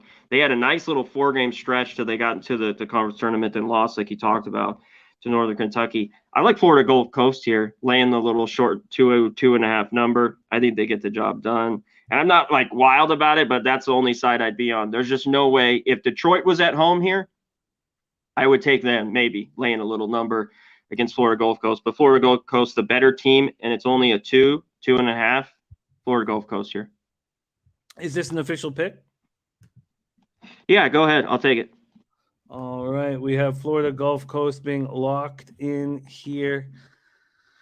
Pull this up. So we have 2.5s, one with a little bit less juice. A minus 109. Does Circa have a 2 right now? 2.5. I haven't refreshed. Oh, it's 2.5 now? See if we can get you one here at...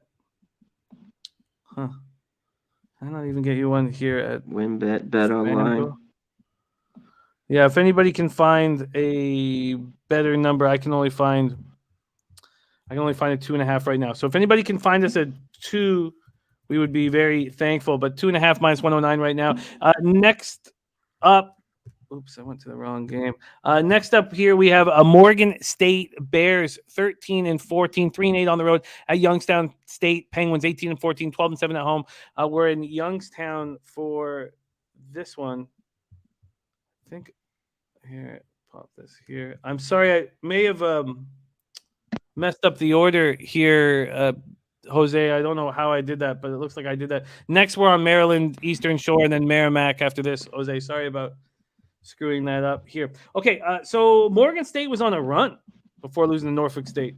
They were running. They were playing good ball. They lose Norfolk 72-63, but they got their season together.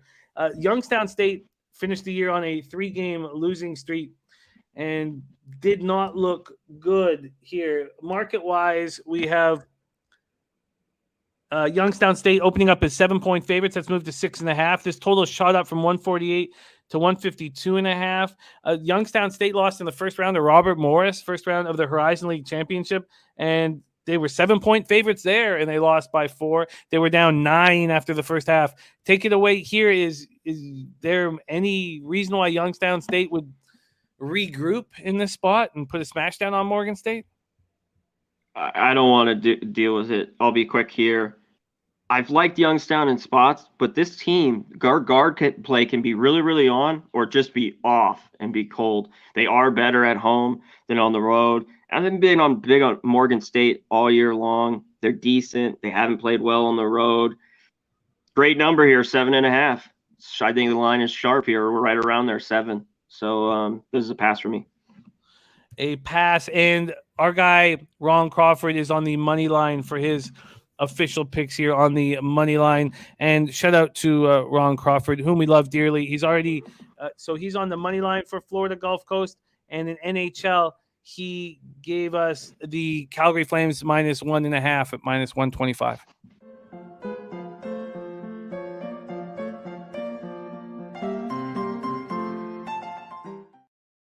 Okay, just a few more games here in the Basketball Classic before we move on to NBA with Daryl Rice. We have next up Maryland Eastern Shore Hawks, 11-15, 5-10 on the road at Coastal Carolina Chanticleers, 16-13, 11-6 at home. We are in Conway, South Carolina for this. And Maryland Eastern Shore lost to Morgan. Man, they lost 82-48 in that spot. This is a team that was just so Jekyll and Hyde, beat Coppin State by 20, beat some good teams and then would get destroyed by bad teams. And all those times where they would just get destroyed by 40 points, it would be on the road. Let's see what we are dealing with from a market standpoint here. We have Coastal Carolina opening up as 14-point favorites. Let's move to 13 and then to 12.5. And Coastal Carolina lost to Georgia Southern in a surprise in the first round of the Sun Belt. They were 5-point favorites and lost 70-64. Another favorite that was down 10 points after the first half in their conference tournament. Take it away here, CMAC, Maryland Eastern Shore, Coastal Carolina. Yeah, the problem here, Eastern Shore, not very good on the road, like you mentioned. They've gotten just destroyed all year. But 13 is a lot for this Coastal Carolina team to be laying at home. I haven't pulled the trigger. I'm going to wait here on this game. This total's moved up 4 points as well, all the way up to 135.5. Maybe initially I get it, but I think this line's maybe gone up too much. Obviously, Eastern Shore doesn't play much defense, but Coastal Carolina has been very good defensively, especially at home throughout the year at times. So I'm leaning to the dog here. I'm going to wait on this one till the afternoon show and dig into this game, a couple of these games a little bit more. But that's my lean. They've just been so bad on the road that's making me hard to want to take the 13, even with them here. Yeah, I think that Youngstown State and Coastal Carolina are in similar spots where they flamed out in their conference tournament. And the question is, do they care about this opportunity against a lowly team coming to town? Yeah. That's the whole cap there is what you have to figure out. And if they care at all, they'll smash down. But Maryland Eastern Shore should care. But there's a talent discrepancy, All right, let's move on here. We have just 3 games left in the Basketball Classic before we get on to NBA. Next game up is Merrimack Warriors, 14-16, 8-9 on the road at UMBC. Retrievers, 18-14 are the Retrievers, 11-4 at home. And shout out to Rayhan Hyder with the dono. Thank you so much, man. He says, can't wait to party, Jimmy. I'm so excited, Rayhan. We're all so excited about San Antonio. Gogster and I just booked our antigen tests. So that's how in business we are, man. We need to test across the border. They're booked. Okay, Merrimack Warriors. Can't wait, Rayhan, my man. Chesapeake Employers Insurance Arena in Baltimore, Maryland for this one. Merrimack looked pretty good on the road all year long. It's just that UMBC were excellent at home throughout the season. UMBC had a pretty good season until they ran into the Vermont Catamounts and got absolutely destroyed in the American East final, 82-43. Got absolutely embarrassed. And now we see Vermont against Arkansas. Arkansas, I love. I did not want to see Vermont being the team that is going to play them. That makes me very, very nervous. But is this a chance for UMBC to fix everything that went wrong for them in that game? They're sitting at 6-point favorites. It's moved to 6.5 with a couple books. This total's gone from 136 to 134.5. C-Mac, take it away. I think it is a good spot, but I think the line's sharp here as well. At 6.5, 7. I want to look the other way. I thought Merrimack all years played solid on the road. I know UMBCs can score, especially, and they a lot better at home than on the road. I look under here a little bit. I'm kind of just waiting on this number. If it gets really higher, maybe touches 137 and a half, 138. Merrimack and unders have been very good to me, and they know how they got to play on the road. They don't want to get up and down here with UMBC. They want to slow this down. So this game, to me, I lean the points with Merrimack a little bit and the under here, right around 135 right now and a half. Interesting. I have some interest in that under. I like that breakdown. And I think that UMBC plays well here. I really do. I think they have a chance to make up for that disaster. But Sam I am says take the points. So, and you were leaning towards Merrimack because of how well they play on the road. Yeah, and they can keep a game close. Like, they're just a team that just will slow it down and really grind you to staying within a number at times.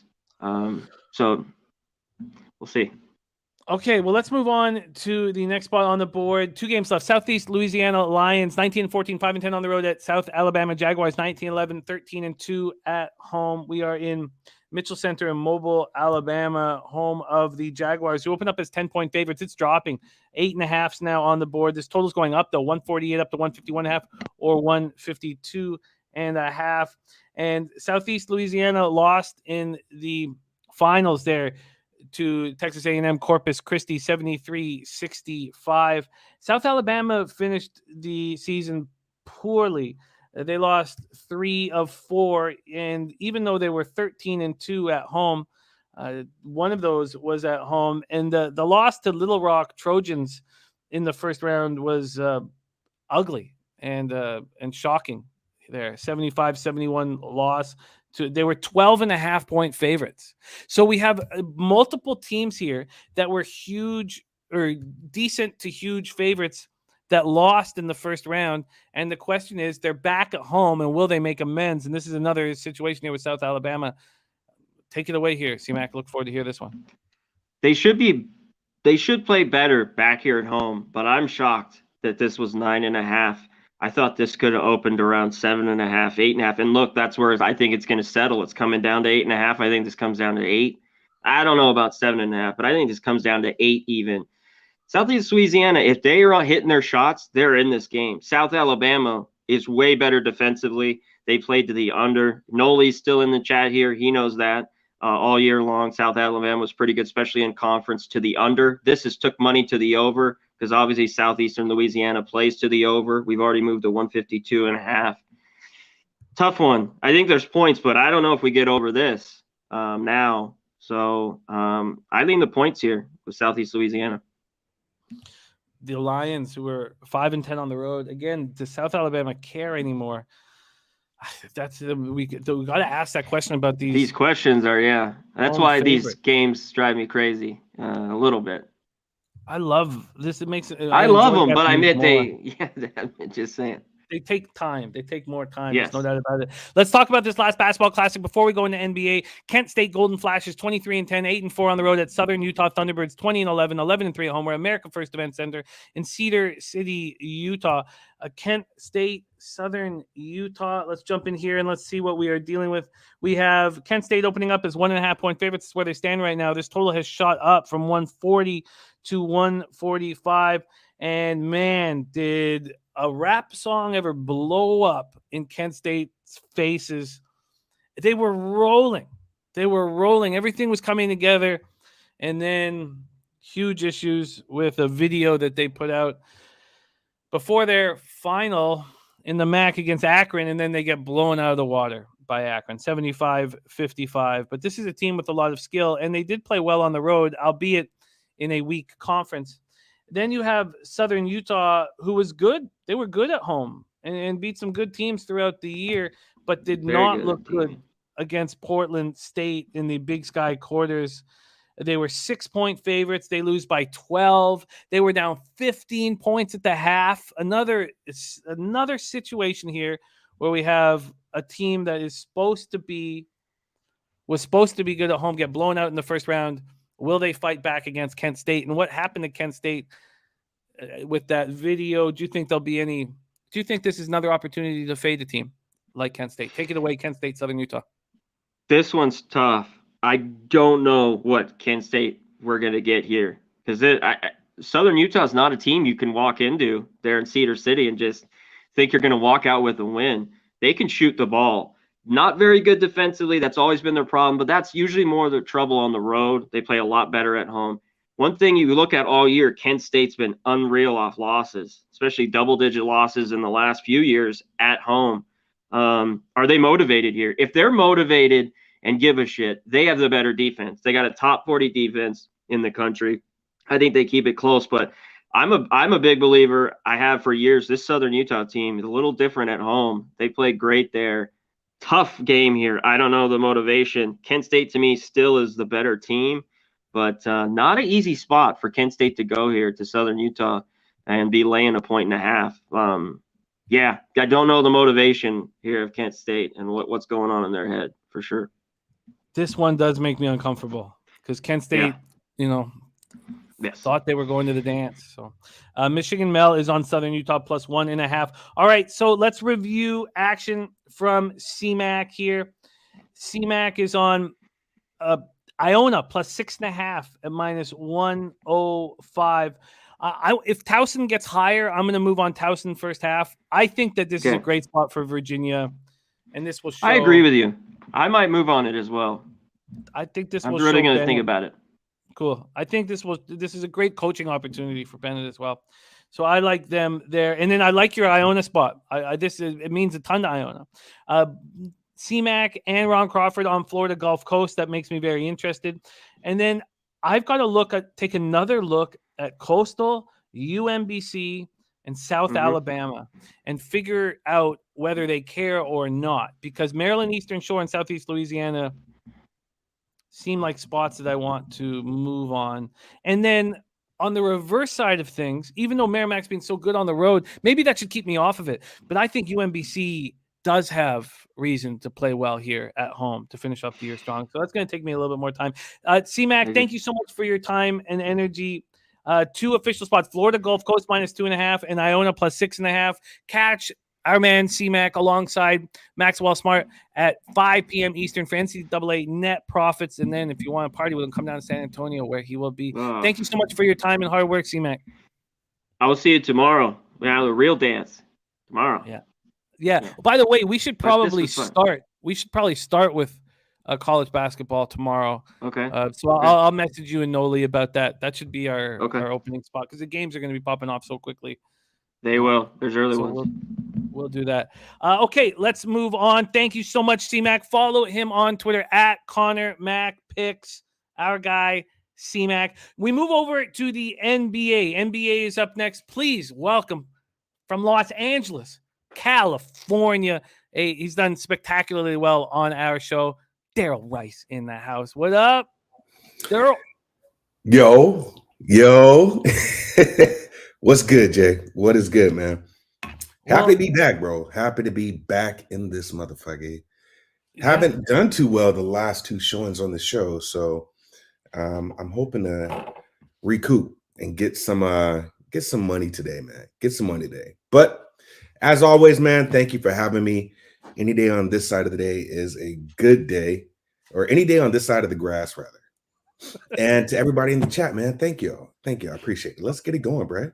Let's get it done. We are so happy to have you. Let's roll. Another capper here you can hang out with in San Antonio at Pubba-Palooza. Darryl in the house.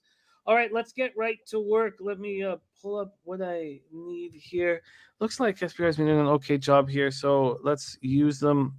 We're going to get right to work. A ton of games on the card, so let's fire out. We start at 7 p.m. Eastern. Atlanta Hawks 34-34, 12-21 on the road at Charlotte Hornets 34-35, 16-17 at home at the Spectrum Center in Charlotte, North Carolina.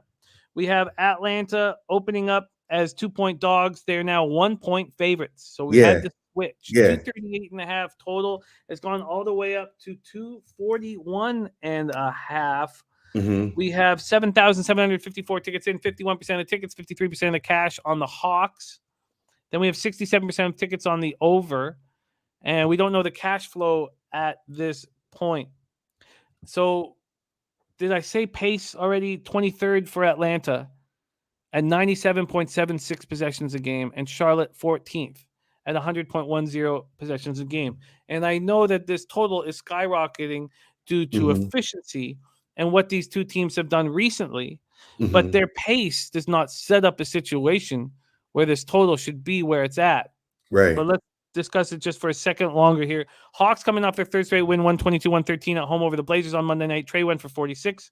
Came a day after he went for 47. So this is third game in 4 nights.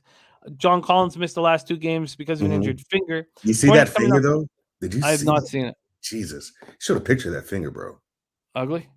Yeah, man. Ugly. Okay, Jose, can you get us a picture of John Collins' finger, my friend? Wouldn't mind popping that up on the screen here. Yeah, it's nasty. Hornets come in off their second straight win, 134-116 at the Thunder on Monday. They've scored 276 points over their last 2, and they've allowed 115 or more over their last 5. So, look, the weak defensively and the offensive efficiency, I get why it's this high, but pace, you have one team that's barely over 100 possessions a game. It doesn't make sense to me, and I can't wait to hear you shed some light on the spot. Take it away, Hawks, Hornets. Shout out to everybody in the chat, man. Hey, I don't shop at IKEA, only for their food. So, I go there to eat their nasty ass food. And once I've walked like 2 miles around in that damn store, I tell you, it's like, I hate that place. Jesus, what is that? What is that? But yeah, I see you, Deacon. Okay, so I looked at this game in the morning, right? And I was like, what the fuck is going on with this game? Because I didn't think when the numbers were swapped that Atlanta should have been the dogs here. I didn't think so. I didn't. And so now we see that the numbers are swapped, and now Charlotte is the dog here. And to me, it does make sense. It makes sense a lot. I don't know about that total, right? But what that does tell me is that if you get these teams rolling up and down, there isn't going to be much defense played. There isn't. So I'm looking at the advantage, and the advantage I see is that Atlanta is going to get up in the first half. They generally do so. If you look at their most recent body of work, they're winning in the first quarter. And if they don't win in the first quarter, they have these monster second half games. You'll get the Portland game where they were down in the first quarter and then go on a 40-point run in the second quarter. You look at the Indy game where they just totally mopped them. You look at the Clippers game where they mop them, and they do this in the first quarter. They do this in the first quarter, and generally they do this in the first half. You look at their body of work more recently now, Atlanta, man, is 5th in the league in first half scoring, right? 5th in the league. So what you know is going to happen is that there's going to be scoring. It's going to happen in the first half. They are averaging in their last 3, 65, right? While Charlotte is averaging 63. So that's really close. And that's probably why you see this line so short. For the most, for their overall body of work, Atlanta's 58.7 points in the league, right? And Charlotte's 56. So that's close. So if you ask me who's going to be, the race to 60, in my opinion, is going to go through Atlanta. Charlotte doesn't do good in the first half, ATS, at home, right? They have a better away record than at home when they're running for that ATS. So I did step on it already. I do like Atlanta first half. I think they can get it done. I also believe Atlanta's played, in my opinion, they've played some easy teams, right? They played Portland, who's a G League team, and they almost, Portland actually got them in the first quarter. They played Indy, who now has Halliburton and some set pieces, and they played the Clippers, who's a gritty team. While Charlotte has played OKC, New Orleans, in my opinion, their hardest squad has been Boston in that last 3. So I do think you are going to get some scoring here. 240 is a lot, but what this line tells me is at least there isn't going to be a lot of defense played, right? And that's going to work to Atlanta's favor, in my opinion, because Charlotte doesn't really play defense. We know that. And if we're going to use that same narrative, then we know that Charlotte will be down in the first half and come back in the second half. So I do like Atlanta. I take Atlanta money line first half. I got it at -115. That is my first official play. Well, we can get you that money line much cheaper. We can get you that money line at -103 at Pinnacle. So what's up, Locke? I see y'all. So we will get you that. Let me just see what it would be here at FanDuel, can they mess with this? FanDuel, no, minus 114. So let's get you that minus 103. That's strange that Pinnacle would do that. So, wow. So let me just go to game here again. So it's a pick'em at Pinnacle. Minus 105 each side, full game. And then first half, they have the Hornets at minus 109. Really? Very strange there. Very strange. Okay, Maybe so money is coming right back to Charlotte. Because if they're the dog, it's not going to be at 109. Or yeah, if it's a pick 'em, maybe so. But I got the total now at 241. I mean, this is crazy. yes. Oh, so I'm going to look. I understand what's been happening with these two teams here, but their pace is it's too slow for this ludicrous number. Yeah, that's crazy. But I'm not going to move on it until I know that it's hit the peak. It's still juiced at 241 at some books. So I will be on the under, but and Pinnacle's at 240.5.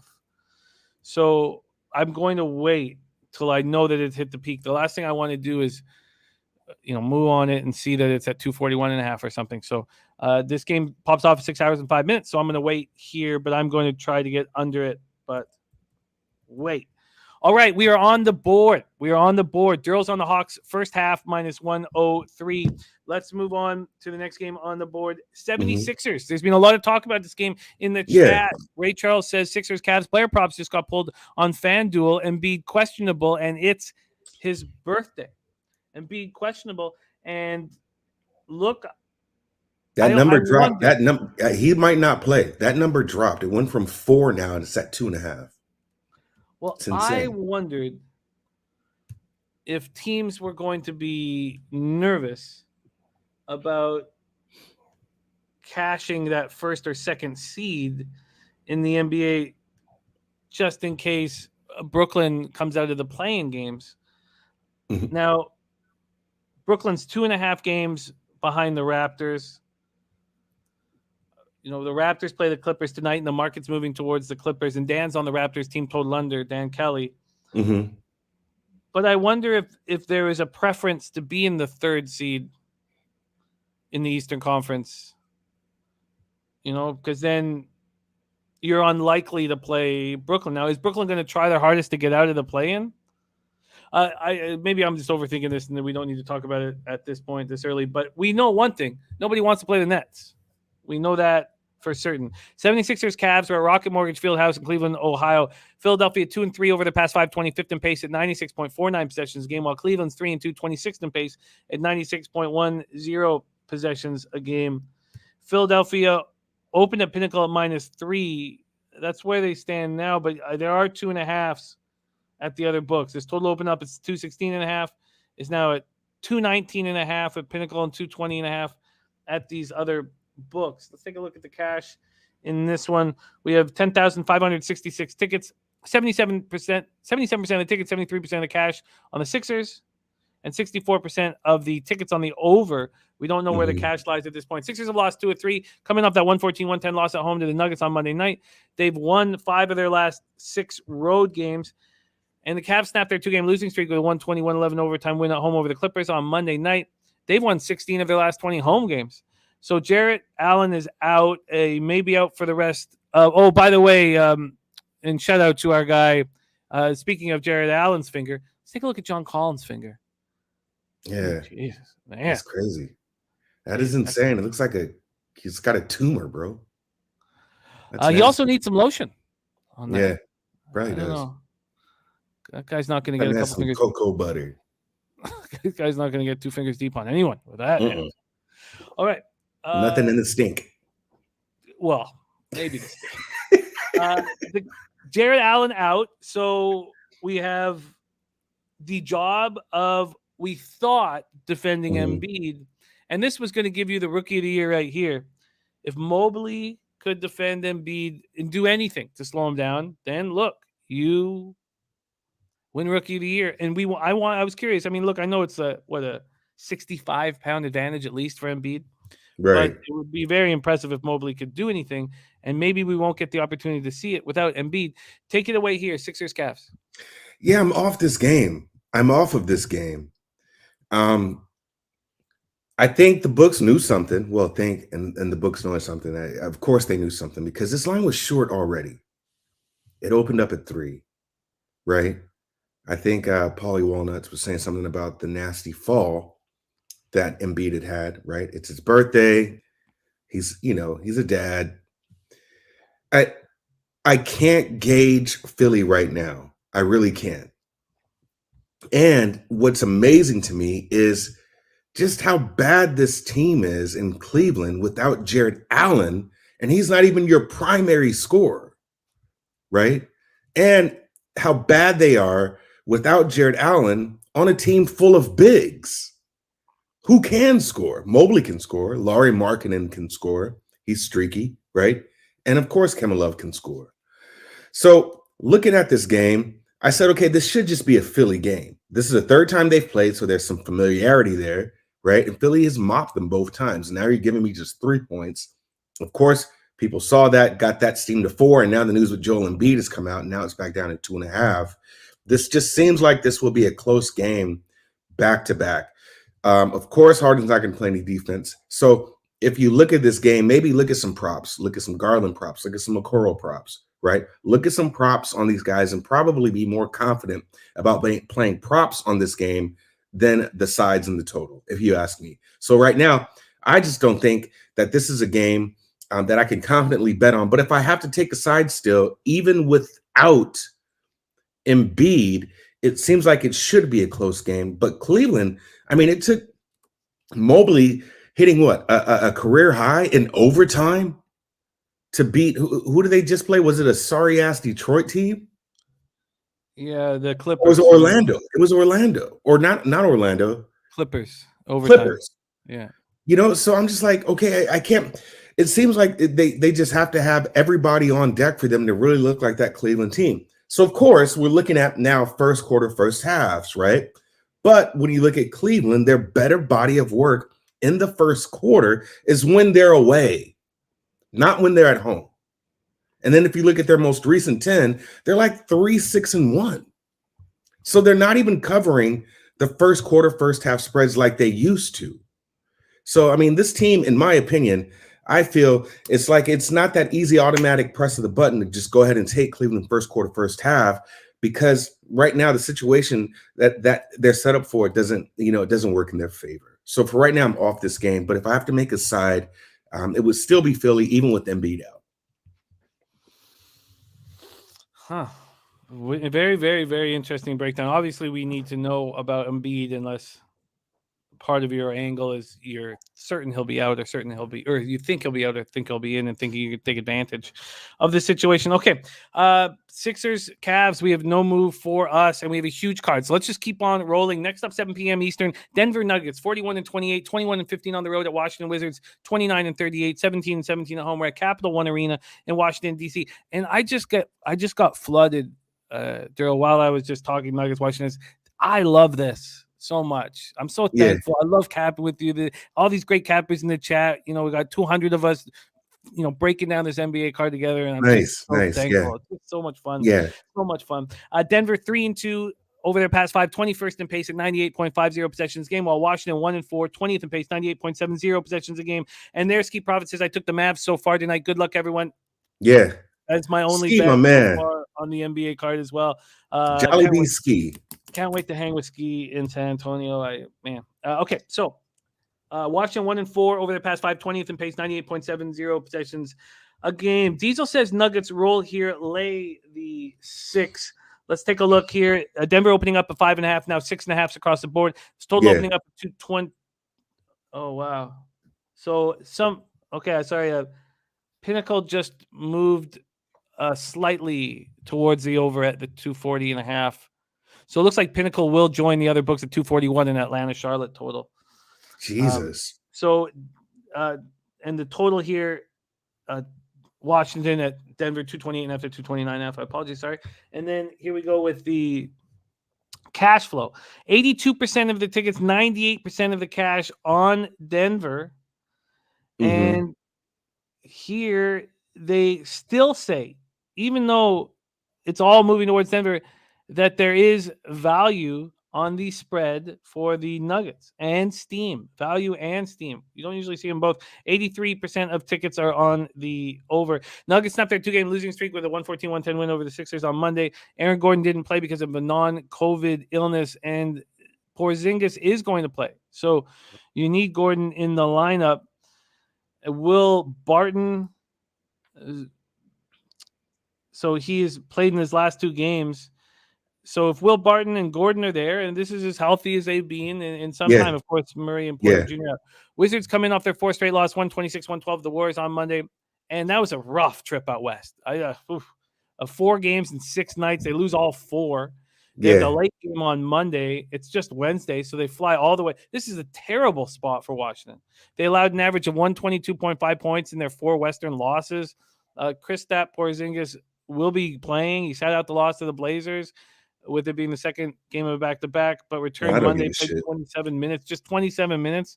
And there's, he's taking a ton of hate and heat. Yeah, right he now is. for how bad he is. He's a Charmin. He's the softest Charmin, man.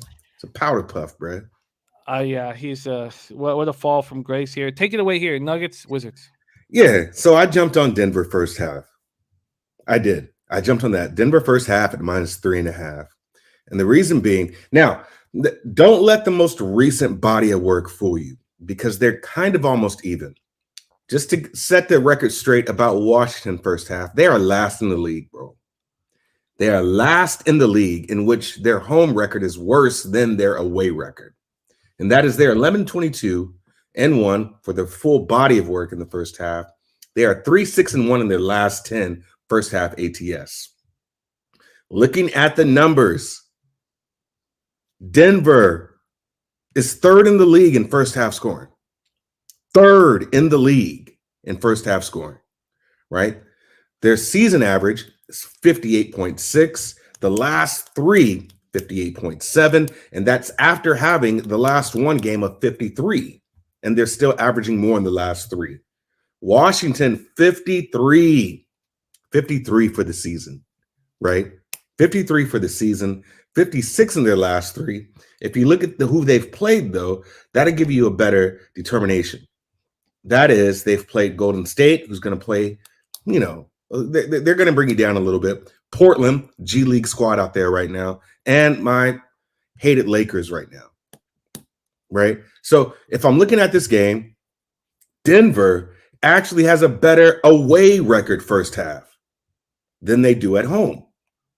So this is the situation that I think is perfect for the picking when you're going to do a first half look, right? So I do like Denver first half. I believe that they're going to get it done. They can control the pace. If they're playing everybody, they're going to be their most healthiest. I mean, you're coming closer to Jamal Murray. You're coming closer to Michael Porter playing. This team just might get that steam right at the right time, right? So this is a game that I think Denver can get it done in the first half. That nobody's going to stop the pace or play of Joker. He's going to get everybody involved. Like I said, this dude has spider eyes, right? And so he's going to catch Washington slipping, bottom line. So just looking at, if you look at who they're going to play, right? I mean, Gordon, Green, Joker, Barton, and Morris against Caldwell Pope, Kuzma, Porzingis, Kispert, and Raul Neto. No, man. No, not at all. That is not even close to a team that's going to defend Denver. So I do like Denver here a lot first half. What's up? I do like Denver first half. She's right there with me. I'm telling you right now. She likes it. She heard Denver. She's like, yeah, Dad, Daryl's right. Smash it. So yeah, Denver first half, I got it at -3.5. As a matter of fact, I'm doing it now. Give me Denver first half minus. I don't give a fucking shit what the spread is. You ready for this? Here's my analysis. I don't give a fucking shit. I don't give a fucking shit. So yeah, I don't give a fuck. I don't give a fuck. I don't give a fucking shit. I don't give a fucking shit what the spread is.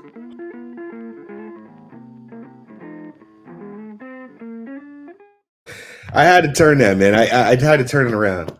I had to do it. Once I saw the baby, I'm like, yeah, I'm right. The universe is talking to me. The universe is talking to me. All right, we've got it locked in. Rayhan loving it. By the way, Vipe says listening while working, so I can't chat much, but I'm on the Nuggets here. Smack City and says I'm with you, Daryl. First half on that too. Sweetheart, I've got to work. Yeah, you got to cook. I got cookies. Yeah, I got to work. I love you. Okay. So I agree. This makes perfect sense. We got you a -3.5 at -109. And it's juiced. It juiced to the point where it looks like it'll be a -4 at some point soon. I was going to ask you, if we take the 4 now, does that give you plus money at all, or does that put us like 103, -103? I would guess it. We'll take a look right now, but I would guess it'd be like that because this isn't the number at Pinnacle. Pinnacle had it at -112. This was the number at Circa. So -4 is -103. Yeah, you nailed it. Yeah. Okay. No, I'll stick with 3.5. And I only say that because I don't give a shit what the spread is taking a complete nosedive. So I don't want to get too happy, but I'll stick with that number -3.5. I think this really works in Denver's favor. Okay. It's hard to imagine with your overall record that anything's taken a nosedive. It hasn't taken a nosedive. It just hasn't been successful. You know me, man. Strive for perfection. All right. Yes, I am, Michigan Mel. Very proudly. Okay, let's keep rolling. Next up, 7:30 p.m. Eastern. Dallas Mavericks, 42-26, 19-14 on the road at Brooklyn Nets, 36-33, 14-18 at home. We had Ski say that he had moved on the Mavs. I've already moved on the Mavs. I got them at -1.5. They're -3 now. There we go. That feels good to see. So let's break this down. Barclays Center, Brooklyn, New York. Dallas 4-1 over their past 5, 28th in pace at 94.7 possessions a game. Brooklyn 4-1, 9th in pace at 101.30 possessions a game. As you guys know, I've moved on the Mavericks in the futures market, first half and full game Western Conference and championship as well. So I'm invested in this squad from here on in, and I'm pretty excited about the numbers I got them at. 18-1 to win the West and 33-1 to win it all. And that was still available as of 24-30. I mean, I don't know what it is after they beat Boston, because that was a huge win. Coming off their second straight win, 95-92 at Boston. Let's see, a huge win. Just a real proclamation there. They're still 2.5 at Pinnacle, 3s at the other books. This total opened up at 221.5. That hasn't moved. And when we go over to the cash in this spot, 7,641 tickets in. Listen to this. 7,641 tickets in. 60% of the tickets on Dallas. 96% of the cash. Wow. 58% of tickets on the over, 99% of cash on the over. So that's strange. Rayhan says Brooklyn 12-23 after a win against the spread. Ray Charles on Durant over 30.5 points. Mike M says Nets are nothing. Says feels like they want money on the Nets, and I'm giving it to them. Interesting. Hey, look, I don't like backing the Mavs after such a statement victory against Boston, but they've won 7 of 8. They're allowing 103.5 points per game this year. That 106.7 defensive rating since June 1st is second in the league. Since January 1st, they've held opponents under 113 times in 33 games. And the Nets are on the second half of a back-to-back after securing their 4th straight win. Look, 150-108 Orlando. Irving goes for 60 and allows the other players not to push too hard, but they still have to get on a plane afterwards and fly back to New York. And Brooklyn averaging 130.3 points per game during this 4-game winning streak. What's going to buck? It's 16-1 to win the West now. Dennis says might do it today. Take it away here, Darryl. Can't wait to hear your breakdown. Especially very interested on this total because you seem to have two different things colliding. And who's going to dictate the pace? And in this game, I think the Mavs dictate the pace. Take it away, Darryl. Mavs, Nets. This one's hard. This one's really hard, right? Everyone's on the Mavs, and I just don't feel it. I don't feel it here. If I'm going to take a side, this is also going to be a first half play for me. We saw how Dallas had played. It was the most recent game they had played, and that was against it was against New York. They had lost 77-107. And what that showed me is as good as Dallas is, and this was actually after they were on a 5-game win streak, they could come out flat, man. And once they come out flat, it's curtains. And what I'm afraid of is that could potentially happen. It could potentially happen in this game. Now, I like Brooklyn here first half because of how many points they put up in the first half. But we also know that Dallas does control the pace. But you're not going to stop. You're not going to stop Easy Money Sniper. You're not. You're not going to stop Easy Money Sniper, right? So is this going to be a game now to where he's going to put up points and Dallas has to match those points, right? Is Reggie Bullock playing? Not sure, but he's an anchor guy. And so everything points to Dallas winning, but I just feel like this is an upset. I do. I feel like it's an upset, but I don't want to touch it. I just don't want to touch it at all. So the only way I would look is I would get to Brooklyn first half because they put up almost 70 points in the first half and then just see what happens in the second half. The Mavericks the Mavericks can disappoint you. They really can. I saw them do that with New York, and I've seen them do that with OKC. Like, what the fuck is going on with this squad as good as they are? And that's when they had the OKC game is when Dallas had Tim Hardaway Jr. playing. He was your defensive anchor. So all in all, man, it is a back-to-back, right? And it is Brooklyn. Brooklyn has a really good record at home scoring in the first half. And so I really feel like Brooklyn can score in the first half still, but then it might just all go to shit. So it was just too many variables for me here. And I just think right now I'm just going to stay off the game. But my lean, I really just might get there because I want to fade the public here with this game specifically, right? But my lean is to take Brooklyn first half. I like it. Appreciate you, Mel. I like the breakdown. Bullock is out. I like the breakdown. Yeah, I mean, look at this number though. I mean, Brooklyn, they're 6th in the league, right? They're right under Minnesota and Denver in first half. I mean, you don't do that overnight.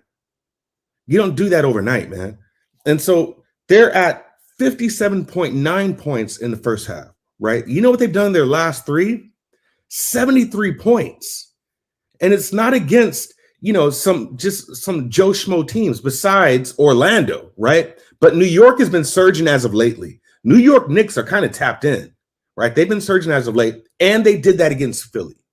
Now, mind you, that could have been a statement game, right? But they still did that against Philly. Well, now they're averaging 73 points in their last 3. I just don't see how you fall off that cliff against the Dallas Mavericks squad, who is almost at the bottom tier in scoring in the first half.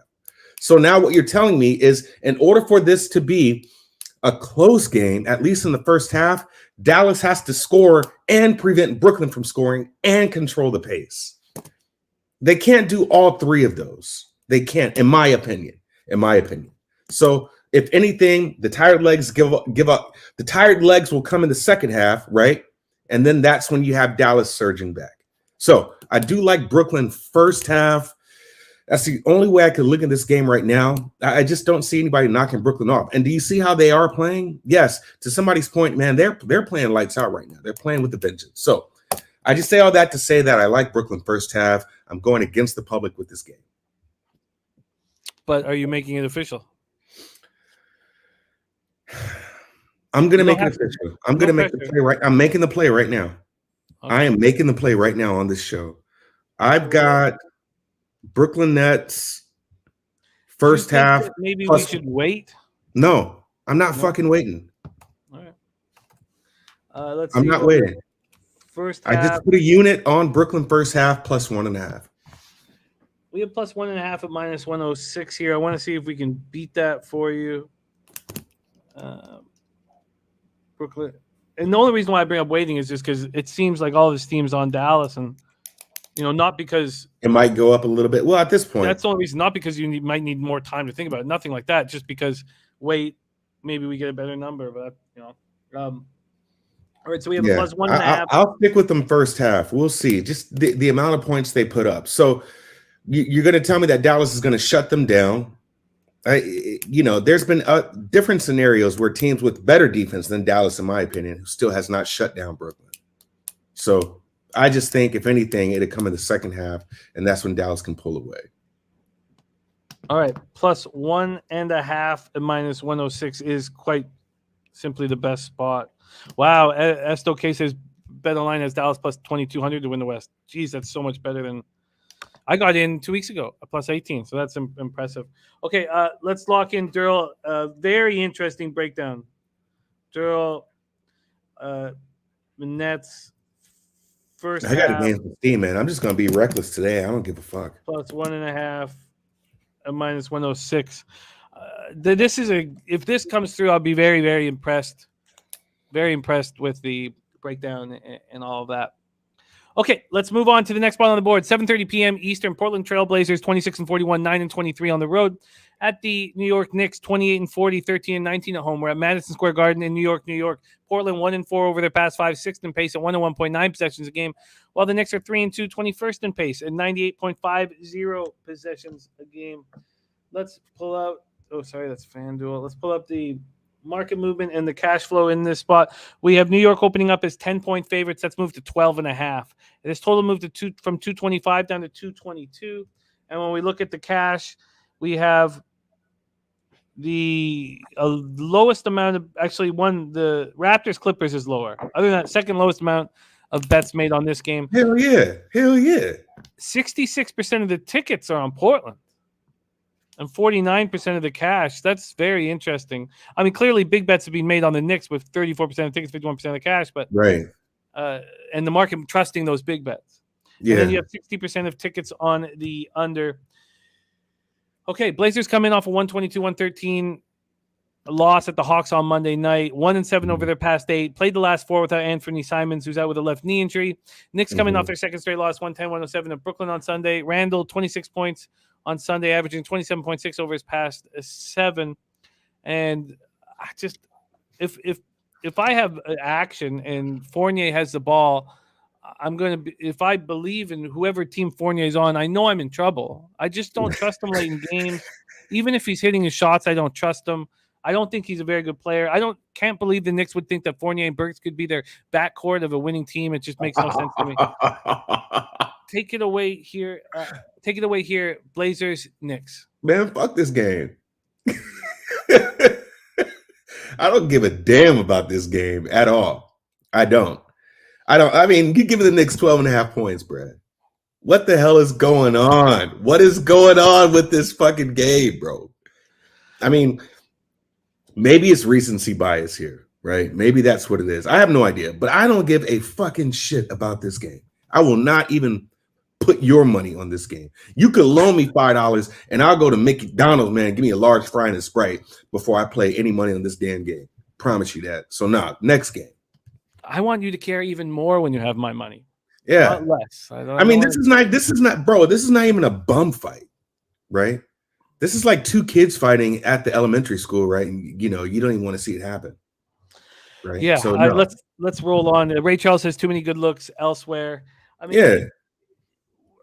Even Portland's playing at such a fast pace that, and if the Knicks get up early, you might even be nervous taking the Trailblazers team to under. There's not even any scenario that I want to think about to make me choose a side on that damn game. Okay, let's roll on. Next up, 8 p.m. Eastern, Phoenix Suns 55-14, 26-6 on the road at Houston Rockets, 17-51, 10-22 home at Toyota Center in Houston, Texas. Phoenix 4-1 over their past 5, 5th in pace at 102.5 possessions a game. Houston 2-3, 7th in pace at 101.58 possessions a game. Let's pull up we have Phoenix opening up at -11 and -11.5 are now on the board. This total opened up at 235.5 at Pinnacle. They've dropped to 235, but other books have moved it up to 236. We go over to the cash here. We have 7,666 tickets in. 33% of the tickets on Houston, 48% of the cash. And I get that. I'm interested in Houston here. 70% of tickets on the over, 81% of cash on the over. Both teams coming in off games versus the Pelicans. Suns on the second half of a back-to-back after defeating the Pelicans 131-115 last night in New Orleans. We had Dutch boy Fresh hitting his 15th straight. That man. 15th straight freshest look on the Suns, and thankfully he did that because it kept me off of the Pelicans. I didn't join them with the Suns, but at least he kept me off the Pelicans. So no Chris Paul and no Cam Johnson, and Booker takes care of business. 27, 8 assists. Campaign looks good. Bridges 20, 8 and 18. McGee 19 and 6. Rockets coming off their second straight loss, 130-105 at the Pelicans on Sunday. So they look bad. They looked so bad, and now they've just been sitting there. I guess they traveled back to Houston, but they've just been sitting there angry. I don't know. I should take that back. Are they angry, or are they just a team that's used to losing? but they look terrible in part. that game. That They look part. terrible. So take it away here, Daryl. Suns Rockets. So there's some games that you don't need to cap, right? You can just look at the teams and say, okay, that's kind of automatic. Now, this doesn't always happen. This does kind of happen with the Suns, right? Now, the first thing you have to ask yourself is, why would a team have such a large spread off a back-to-back? And that team consists of not having their general on the floor, and that's Chris Paul, right? So what you have to understand is Phoenix is that well coached, and they are that deep to where you can have a back-to-back, short flight to Houston, mind you, right? I mean, Phoenix and Houston are not too far away. So you're talking about maybe, an hour and a half, 2-hour flight, if that. This team is going to demolish Houston. They really are. But what I'm afraid of is that they will pull back and you have a backdoor cover here. I feel this is just kind of like an accidental backdoor cover, right? What I understood about Chris Paul is, and I had to see the numbers for myself. Chris Paul plays like Iron Man ball. Like, he does not take time off. He will play back-to-backs. He just plays ball, man. This guy is not the type of guy who will sit out a game unless he really is hurt. Phoenix is already pretty much, they're setting their own path, right? So now it's about getting your players tuned up to play the playoffs, right? They're in first. They're going to play the 8th seed. And now it's about getting guys healthy, getting guys in the right mindset to go to the next level of this, which is get back to the Western Finals and get to the big, get to the game and then, see if they can win the championship this year. So now I do believe the whole mindset of that team is kind of shifted towards that. And now you're going to start seeing this team kind of dial it back a little, in my opinion. But with this game, I still believe they can get the 11.5.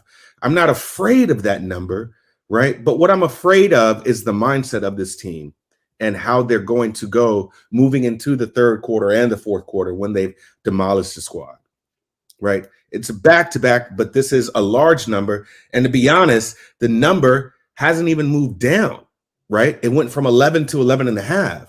So how come a lot of books or how come a lot of, sharps aren't hammering Houston right now? Because Houston sucks. Houston sucks to where you have a large number like this off a back-to-back. My case in point, look at Brooklyn. Of course, people may think Dallas is a better team. They're off a back-to-back. See how short that number is and see where the line is moved. Not the case with Phoenix. So I think that Phoenix can get it done, but I'm just starting to wonder where their mindset is now, moving into this latter part of the season now. And I mean, we're in the late fourth quarter of the season right now. And now going into, the postseason. So I did want to make a move on Phoenix. I wasn't afraid of this number, but I just think this is one of those kind of backdoor cover games if they're not going to blow them out. So yeah, I think, in my opinion, this is a game to where if you're confident that the Suns are going to win, you can take them. But I'm just not confident they're in just like this blowout mode at this point. I don't think so. So in that case, I'm off the game. There's nothing I could play here that gives me an advantage. Schroeder's going to be back, by the way. Schroeder will be back for the Rockets. Gordon is questionable still, and probably unlikely if you judge what Silas has been saying. All right. Michigan Mel's has been missing the breakdowns. Darryl, glad you back, bro. Let's appreciate you, man. I just want to win some money, man. I want to win some money. These last 2 times have been kind of shitty for me. Had a good night last night, but I want to win some money today. So it's really causing me to kind of be thoughtful about these games in all aspects. I love it. Let's keep rolling. Next. No. Jay, do we really have to? Honestly, listen, my hands are, do we have to? Do we have to talk about this fucking game? Yes, we do, because we love it. Everybody loves when you talk about it. They all get excited about it. Would it make you feel any better if I drop this for us? I can't get my mouth around that thing. Oh, maybe that's a little smile on your face. Maybe a little smile on your face. God. Okay.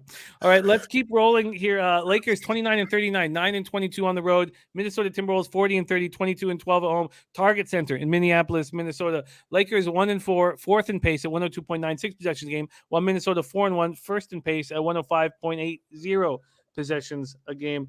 You have this total skyrocketing up. And look, I get this total skyrocketing up.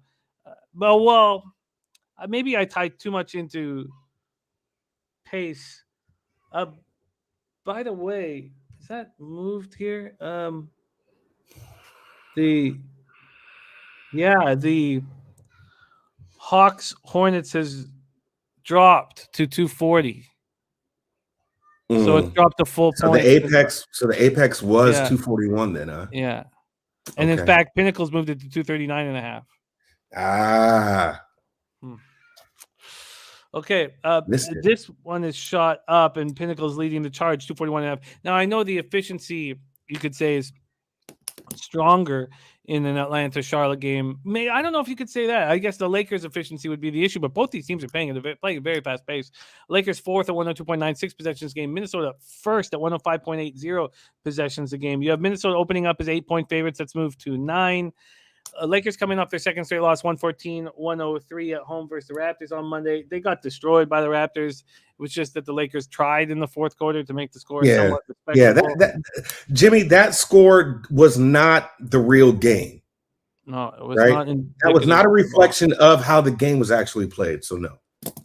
82%. I can't wait to talk about the Raptors-Clippers game, by the way. I'm so excited to hear your breakdown on that one. 82% of the tickets on the Timberwolves, 90% of the cash. Then we have 55% of tickets on the under and 61% of cash on the under, which is very confusing as this just keeps climbing. Lakers have lost 14-19. They were down 33-12 after the first against the Raptors. LeBron kept fighting, so give him that. We've seen him give up in spots. He didn't here. He's averaging 34.6 points in 7 games this month. Minnesota comes in off their second straight win, 149-139 San Antonio on Monday. Cat goes for 60, franchise record. 60. 19 of 31 from the field, 7-11 from 3, 17 boards. And Naz Reid, back spasms, and Jared Vanderbilt left high contusion were sidelined. Both are day-to-day. I'll look in to see if they're both going to be available. I need money since I think the Lakers are done. Yeah. Well, we knew. I think we knew they were done when they didn't do anything at the trade deadline. Take it away here, Darryl. We can move right past it if you want. Yeah. Let's just so what was my theory, right? What was my theory? They will win the games that they're not supposed to win, and they will lose the games they're supposed to win. Which makes them dangerous here. What makes them dangerous here? Which makes them dangerous here. And I hate that. Right? The automatic play, honestly, should be Memphis first quarter, first half, or Minnesota first half. Memphis is up there too, right? But the honest play is Minnesota first half. Minnesota is sitting 4th in the league, so they're right behind Denver in first half scoring, right? 65 points in the last 3. They put up 75 in the last game. That was with Cat's 32 points in the first quarter that he scored, right? Where does LA sit? 16th in the league, averaging 49 points in the first half. 49 points in the first half. Looking at their first quarter, first half bets right now, or spreads rather. First quarter records, Timberwolves are 20-13 at home, 5-5 in their last 10. They're 3rd in the league in first half ATS. Where are the Lakers? Jesus. Bottom of the pack, right? We're away. They're 12-19, 3-7 in the last 10. So I'm just thinking right now, the best and smartest way to play this game would be the Timberwolves first half. Timberwolves first half. For real, man. I'm gonna get my box wine on this one because I wouldn't be surprised. Now, it was funny to see the Lakers claw back in that game against Toronto, right? It was, but Toronto, man, had 20. Bro, that score was what? 33-12 in the first quarter. 33-12 in the first quarter. Minnesota's gonna eat their lunch at least in the first half, right? And you can see LA possibly clawing back. Now, this is also telling, I'll leave it at that, because I'm talking too much about the Lakers that I love to hate right now. And I hate that I do love them. 241 is large. So if you like Minnesota, maybe jump on them, bro, because this is telling me that this is just going to be a fucking blowout. Fucking blowout. Do you think there's a chance LBJ doesn't play? And I would shut him down. I would shut him down. Minnesota's first in the league right now, points scored, averaging in their last three 124. Right? 124. Lakers, 13th in the league, averaging 112. And you're giving me a total of 241 here? Somebody is telling me that this is going to be an absolute blowout. Absolute blowout. So take Minnesota, be safe about it. Maybe take Minnesota in the first half to shave down those points or just take them full game. But this, like I said, I stick to this theory. This could be a game that the Lakers win outright, only because they're going to win the games they should lose and lose the games they should win. That was fascinating. You wanted to skip this game. Thank God I did want to skip this game. Thank I'm God passionate. Yeah, Look at this. God damn. Oliver says Darryl is in genius mode right now. I mean, okay. Thanks, Let's keep rolling. That was fascinating breakdown. I have a sneaky suspicion the Lakers play decent here, but if LeBron doesn't play and this goes to 13.5, then I'd be very interested. Yeah, but it doesn't matter. I mean, you're literally seeing LeBron quit. And I told you this last week. You've got these young boys calling for LeBron's number now. A game against Dallas, you were seeing Luka call for the switch on LeBron so he can toast him, bro. Like, nobody's afraid of LeBron. And these young boys, man, are not afraid of LeBron, bro. They are not. No, so not at all. This could easily be a game where if the Lakers, I mean, Russ is still in his own head. You have no bigs. You have no bigs for the Lakers right now that's going to suit up and play against Cat right now, right? You just don't. So I just pause on this game, bro. If you're going to take Minnesota, cut down the points and take them first half, because Lakers aren't showing you anything that they're doing in the first half. They're barely putting up 50 points while Minnesota's third in the league right now. Take them first half, be happy, and grab your money. You have my guy, Uncle Oliver's 3-year-old son, Amir, listening to your breakdowns. Oh, okay. Let me stop there. No cursing. No cursing. But shout out to Amir. We love your dad, and you are our family too, my man, and love seeing you cap with your dad. We have enormous respect for your dad's capping and his skills. So absolutely. Much love to you, Amir. Let's keep rolling. Next up, 8:30 p.m. Eastern, Oklahoma City Thunder, 20-48, 11-22 on the road at San Antonio Spurs, 26-43, 13-22 at home. We're at the AT&T Center in San Antonio, Texas, and we will all be in the AT&T Center in San Antonio, Texas in 8 days for the Sweet 16. Oklahoma 0-5. 10th in pace over those 5 games at 101 possessions a game, while the Spurs are 2-3, second in pace at 103.30 possessions a game. We have the Spurs opening up as 13.5 point favorites. This total opened up at 233.5. It's dropped to 230.5. Yeah. Interesting. And then from a cash flow standpoint, you have 82% of the tickets on the Thunder at this price. So a lot of the public with small tickets thinking too many points, but just 61% of the cash. The big bets have come in on the Spurs. And then 67% of tickets on the under, which I find is very interesting. Oklahoma City comes off their 6th straight loss, 134-116 at home versus Charlotte on Monday. Viper says San Antonio 4-9 against the spread in their last 13 games at home, and here they're 13.5-point favorites. Oklahoma City 5-1 against the spread in their last 6 games on the road. Ray Charles asking if Shea is out. I think so. I didn't have that last night, but okay, we'll take a look at that right now. Shea went for 32-8, in that loss at home versus Charlotte on Monday. Baszler 25, Pokasevsky 17 off the bench, Trey Mann 13. Spurs coming off their 2nd straight loss in that crazy 149-139 loss at home to the Wolves on Monday. They've lost 2 straight games, 7 of their past 9. Keldon Johnson goes for 34. DeJounte Murray goes for 30 and 12, but not enough. So take it away here. Joshua Shipman says no SGA, no bet. Take it away here, Darryl. Oklahoma City, San Antonio. Bro, why is this game so high? Why? Is it because SGA's? And I mean, now you pretty much have kind of like a G squared league out for OKC. I mean, because they literally have no one playing, right? Everybody named Mom out for OKC. But I don't understand why this line is so high, right? And in this case, I think a lot of people are going to look at OKC and take OKC because of how bad San Antonio is, So we know that another no-brainer was Spurs first quarter, right? Spurs first quarter. If I'm right, they're still first in the league, first quarter ATS. Yes, still first in the league. But you know what they've done in their last body of work in their last 10? They're 3-6-1. Right? So that's not even an automatic bet anymore. We would also bet Spurs first quarter when they're away, not at home.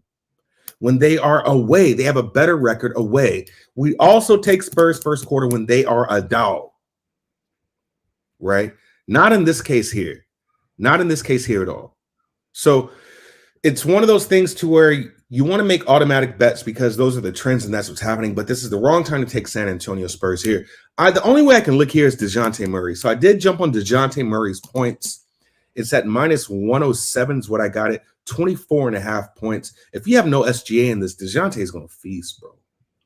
Lou Dort, that's your defensive anchor there, is not going to play, right? DeJounte should feast this game. He should feast. So this is going to be my prop bet for today. I'm taking DeJounte Murray over 24.5 points because this spread is so high. This spread is ridiculously high for a team that, in my opinion, a lot of people would say is not really that good. Not really that good at all, right? So if I'm going to look at the number's going to tell me a story because the books tell you a story, y'all. The books will always tell you a story about the outcome of a game. Now, are they always right? Absolutely not, right? But when you see a number this high and when you see a total at 231, this is telling you that, OKC might not even get 100 points, bro. They might not even get 100 points here, right? This is a perfect game for DeJounte Murray, in my opinion, to feast. So here we are, DeJounte Murray, over 24.5 points, cash it. And the only concern I would have is they sit him the whole fourth. Yeah, but this is the thing. The reason why I can't get behind San Antonio and that 13.5 is we know the team that can do these backdoor covers is Oklahoma City. They do come back. They do come back in the third quarter. Remember that. They can come back in the third quarter. Yeah, you saw them do that. Here we are making a point about my damn Lakers. Lakers were up 26 points. 26 points.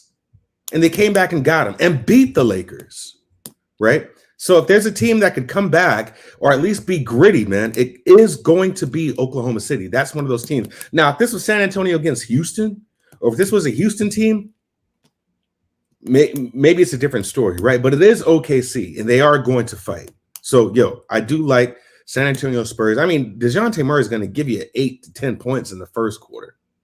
I see that. So, give me that all day. I like DeJounte Murray.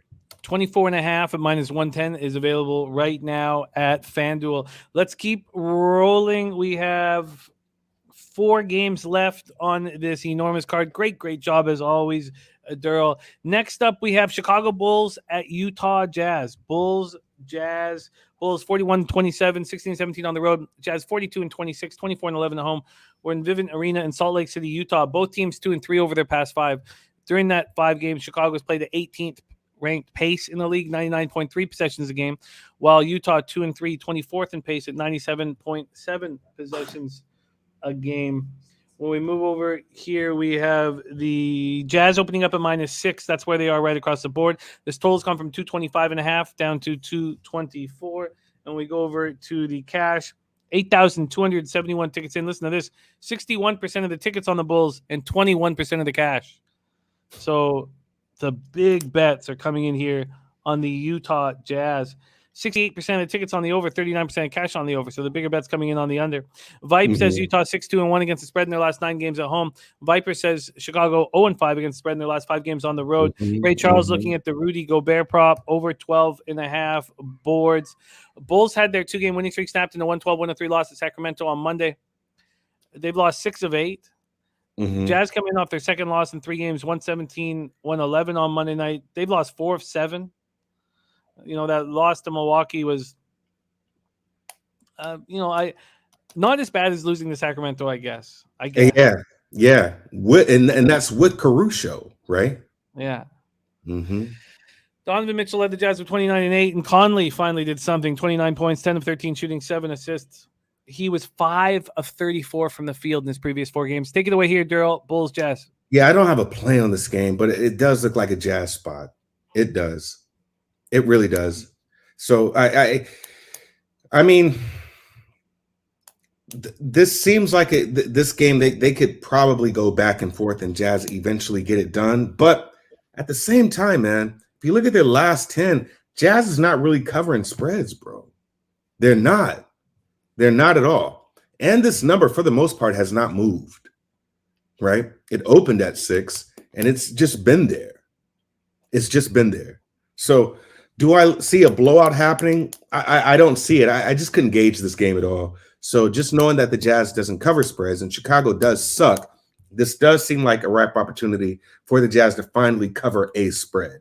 They hadn't covered a spread since the 9th, and that was against, of all teams, Portland. You know? So, yeah, it's just like one of these things to where Jazz can win a game, but it doesn't mean they're going to cover that spread, right? It doesn't mean they're going to cover that spread. Even though they play good at home, they do need to kind of step it up now, right? And so these are games that they need to put away and put away fast. So I do like the Jazz here, but am I confident enough to step on it? Like, no, not really. So Jazz should win this game. Looking at some first half numbers here also, this is another team to where Utah is pretty decent. You know, points scored, they're giving you 115 points scored. First quarter points, I mean, Utah's 8th in the league, so they're over Chicago there. They're putting up in their last 3 games 36 points. So maybe look at a Utah Jazz first quarter spot here. First half points right now, Utah is sitting 9th in the league, right? While Chicago is 15th in the league. Utah is giving you 63 points, while Chicago is giving you 49 points. So if I was going to be confident about a spot, I would look at Utah Jazz first half. Looking at their first half ATS, just in their most recent body of work, Utah Jazz is kind of on the lower spectrum. You know, they're bottom in the league right now, right? They are at home. They're worse at home than they are away, right? They're under 500 at home, and they're 5-5 in their last 10. So it's one of those things to where if you're looking at their most recent body of work, then you take Jazz first half. Jazz first half is probably at -3.5, just based upon the points that the Bulls put up, the lack of points that they put up at that. So I'm just thinking I just stay off this game, but a lean would be Jazz first half, which is available at -3 right now. Very, very interesting breakdown. There is Billy Friedrich in the house. Great to see you, Billy.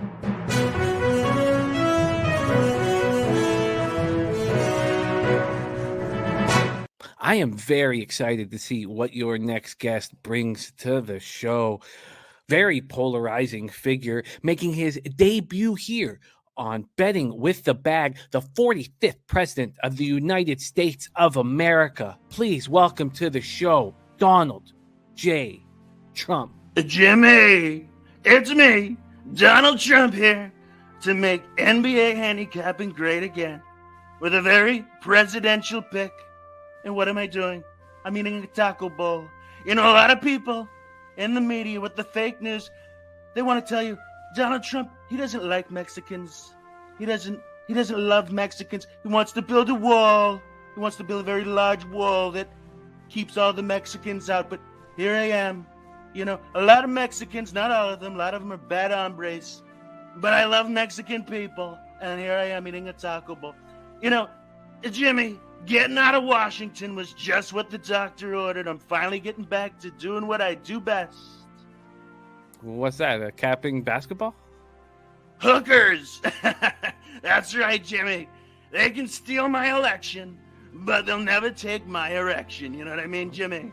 Okay. All right, Listen, I like it. Jimmy, let's grab this NBA slate by the pussy. Jimmy, I have a very sexy pick for you. It's so sexy. It reminds me of my daughter, who's a smoke show. What I would do to her if she wasn't my daughter, Jimmy. We're talking about Boston. Yes, they love me in Boston.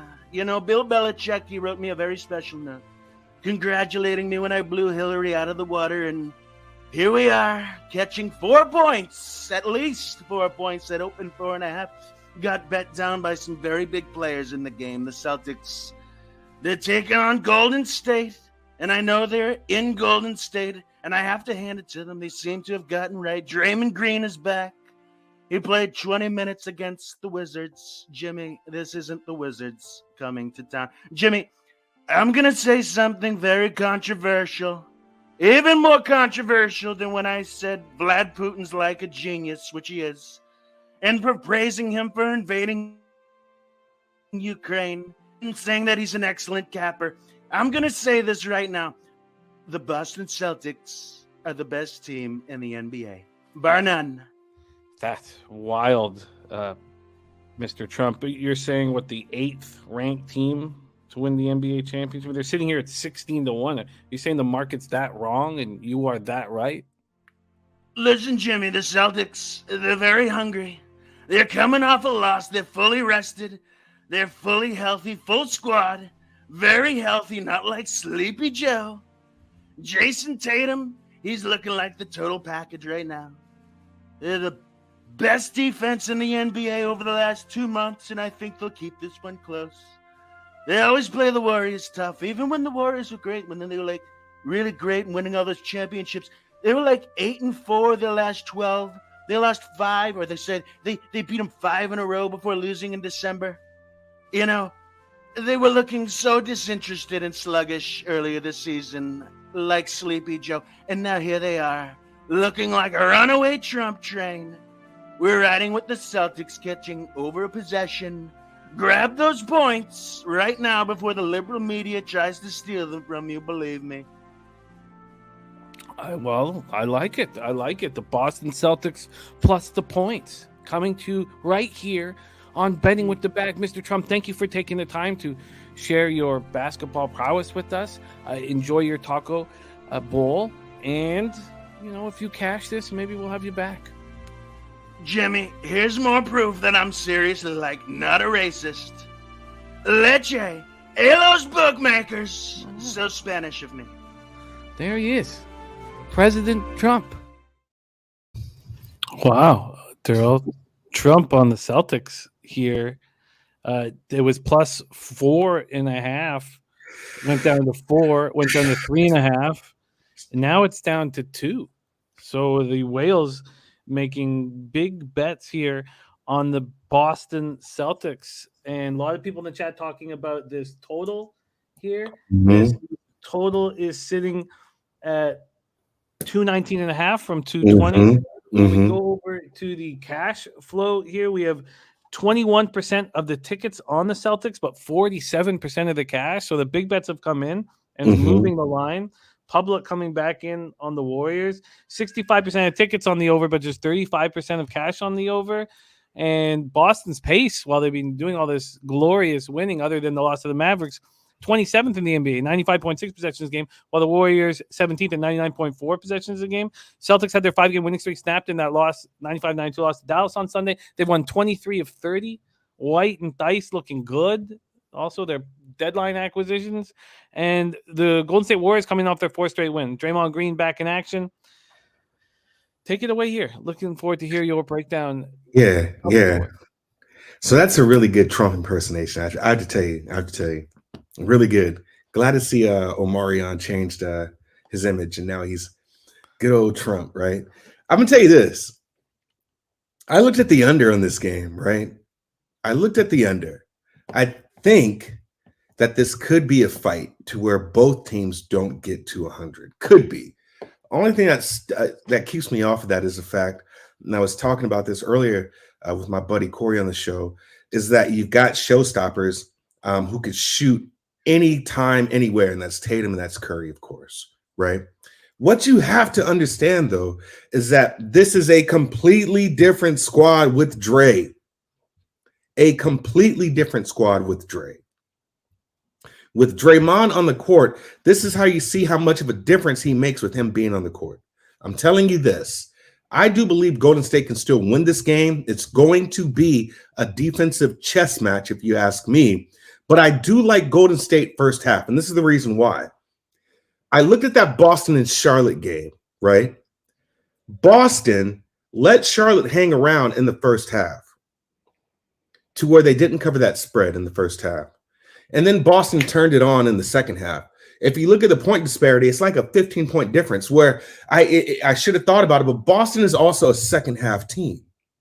They're also a second half team where they score about 14 more points in the second half than they do in the first half. Just looking at some numbers right now, first half scoring in their last 3. First half, you got Golden State at 63.7. Boston is still bottom in the league. Bottom, as good as a team they are, they're ranked 25th, scoring 53 in the last 3 and 52 over their whole body of work for the season. So I do believe this is a spot where Golden State can win in the first half, and then maybe there's just some kind of push by Boston in the second half. But if you think that this team does not look completely different without Draymond, you are not watching Golden State. You are not watching Golden State and what he does. They have always played small ball. So I don't care what big is on Draymond. He's just a step quicker for whatever reason. He's a step quicker. He knows how to box out. And he's also a assist machine when he gets going. So this team is very different. So I believe, in my opinion, right now that the spot is Golden State first half. Just looking at their last 10. Their last 10 right now, Golden State, man, is quietly sitting at 7-3 first half ATS. So you're going to give me a -1 here. I'm taking it all day. Golden State -1 first half. I do believe they can get it done. -1 at -107. There also is a -0.5 at -115. No, I'll take the -1. It's a push or nothing, right? All right. Derl is locked in. Derl on GSW.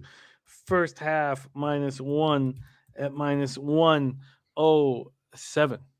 Astute Chaos says the Warriors pace. Wow, that's a great stat. Astute Chaos says in the first half, the pace 104.6. Because over the last 5 games overall, their pace 99.40 possessions a game. And the -0.5 is -113 at Bookmaker. Yeah. Wow. Exciting action. It would have been nice if you could have gone full game and gone heads up with Donald J. Trump. But oh, yeah. Being on the first half is enough for us. It's just one of those things. I mean, I think Celtics are averaging like 64. Or let me tell you right now. So they're Boston Celtics averaging 52.8 in the first half, right? And then in the second half, Boston's sitting 7th in the league, now averaging 55 points. So, you know, they do good in the second half of games, if you will. And quietly, Golden State has actually gone down a little bit to where they're averaging now 54.7. So we used to talk about that Golden State third quarter surge, right? To where, for whatever reason, man, even if they're down in the first half, they fight back in the third quarter and keeps it close. But I just think you have a different team when you got Dre on the court. It makes all the difference. It makes all the difference. The guy has a high basketball IQ, and people don't talk about that. So I do like Golden State early. They should be able to get this by 1 point easily, by 2 points, because Boston is not that team in the first half of games.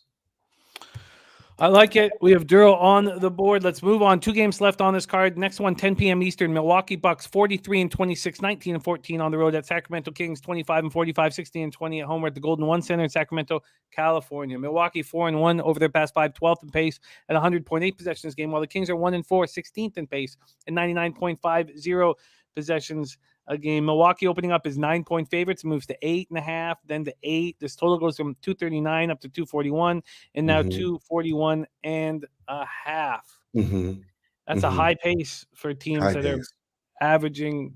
Well, sorry, that's a high total for teams that are averaging 100 possessions a game. Let's see where the cash lies here. 17% of the tickets on the Kings and 38% of the cash. So the public on the Bucks, but the bigger bets coming in on the Kings. Then you have 67% of tickets on the over, and you see it moving in that direction. Bucks bounce back from their loss to Golden State on Saturday by defeating the Jazz 117-111 at Utah on Monday. And Antetokounmpo healthy, 4 straight 30-point outings. And that Milwaukee had a 19-game losing streak in Salt Lake City that they exercised. So Drew 29 and 7 assists, 5 steals. Chris Middleton went for 23. All 3 were rolling. Kings snapped their 4-game losing streak by winning at the Bulls on Monday, 112-103. De'Aaron Fox 34, 6 and 6. The Fox has topped 30 in 4 of his past 5 games. Just their 3rd win over the past 12. Take it away here, Darryl. Bucks Kings. I don't give a shit. I don't care. I don't give a fucking shit about this game. I hear you. It's I hear you. I hear you. And we have I mean, gotten a lot of right? Are we just looking at Giannis props? Like, is that what we're doing? Like, I don't know. I don't give a fucking shit about this game. I mean, they lost to Golden State and they beat Utah, right? Sacramento beat Chicago, but they've just been on a losing spree themselves. So you lose at Denver, you lose to New York, you lose to Dallas, and you lose to New Orleans. This game should just be a Milwaukee Bucks rout. Now, this is also a thing, right, that we know, which is automatic, and that is you take Milwaukee first half, right? Milwaukee's fourth in the league first half points, but they're 4-5-1 in their last 10. So the spread is short enough. I would think that Milwaukee should be up on Sacramento by 5 points in the first half. But when you look at their first half scoring also, for the Bucks, they are quietly sitting now a little lower. They used to be up there.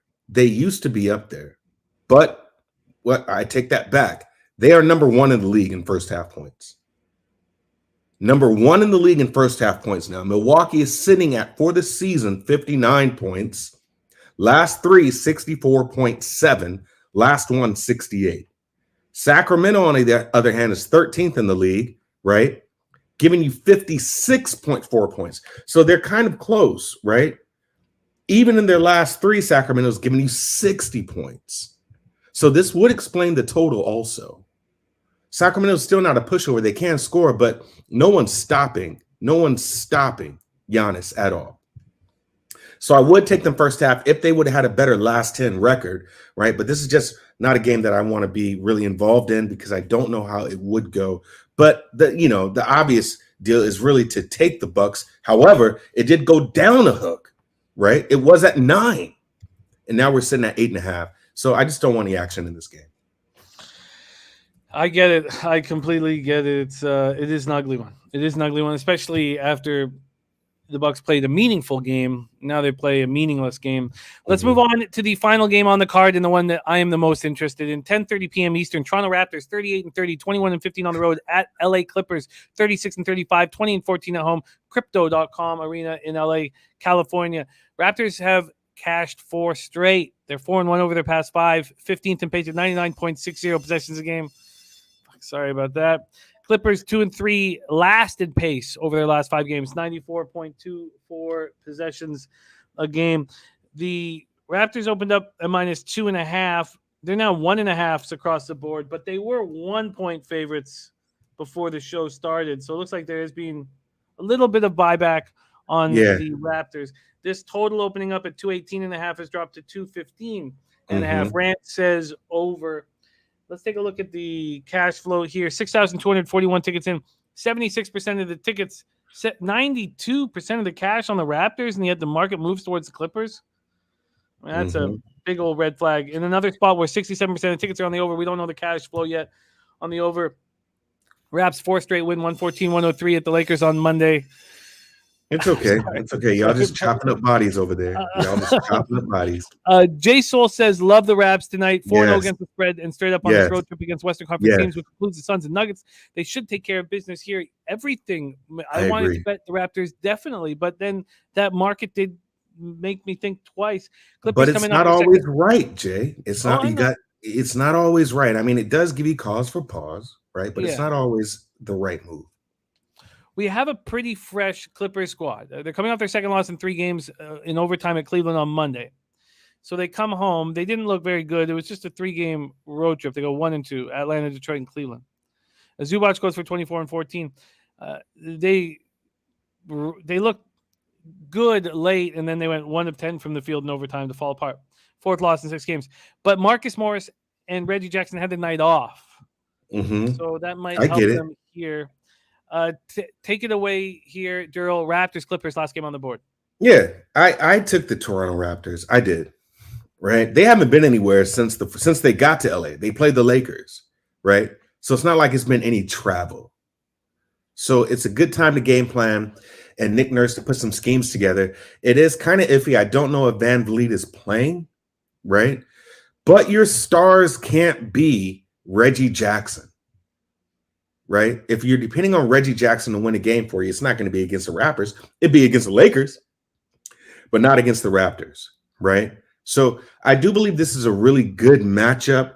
But what you got to understand, man, what they did against Phoenix and Denver says a lot, because the Clippers is not Phoenix and the Clippers is not Denver. And the Phoenix Suns, they had Devin Booker that game, right? They had Devin Booker that game. So in my opinion, I believe that the line is short because of the scenario, really, not really based upon how good Clippers are going to play. I don't think so.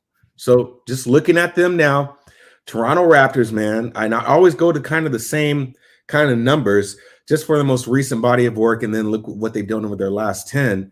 I mean, the Clippers, Toronto is sitting better in the first half than the Clippers, right? They're averaging almost 60 points in the first half versus the Clippers, who's third to last in the league at 51 points. 51 points, right?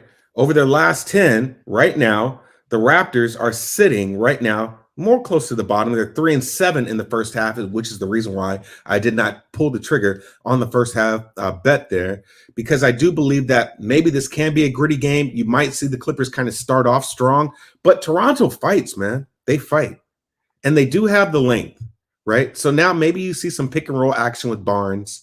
You don't have Anunoby in there, right? You do have Pissant Siakam, who is always going to give you some good buckets. If you got Fred VanVleet in there, man, this number is going to move probably. But maybe that's why it did go down a little bit, because of the rest that some Clippers players have had and a possibility that VanVleet doesn't play. But still, in this case here, I like Toronto with this type of team. I do like Toronto with this type of team. Two gritty teams, man. Two gritty teams that allow you to get into your actions, run your schemes, and then just make a bucket, right? So I do like the Raptors. I already took them at -1.5. So that's what I'm looking at right now. Toronto should win this game. If you're going to give me this game by a bucket for a team that really hasn't really tried to travel, they haven't traveled at all. They just been in LA just chilling, bro. They've been in the West Coast for a minute now, just chilling, So it's not like they've had, any type of travel or anything like that they've had to do that's going to not really get them in a position to set up or to scout this game really well. So yeah, I do like Toronto here. That line movement does tell you something. Maybe it forces people to take the Clippers because of those, scenarios, because you haven't had Marcus Morris play, they're rested. Maybe that's the case. But just look who Toronto has beat, man. I mean, their most recent body of work.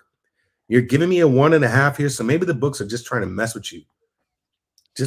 And then, yeah, man, stay off those damn assists. I haven't played Pascal Siakam's assists since he just burned me the last time. That was last year. So yeah, it's one of those things to where you just have to look at the Raptors regardless of what the line is and just take them because of who they've recently played.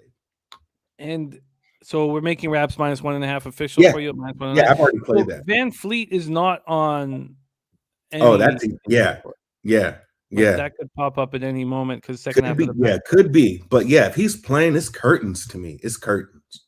So I do like Toronto to win. You're telling me I can win this game by a bucket, bro? Yeah, absolutely. I'll take that all day. Yeah, and would be the Delano Banton show, and if we are in a situation where VanVleet doesn't play, Malachi Flynn's out. He's out. Yeah, Malachi's out. Yeah, so be the Banton show if he doesn't play.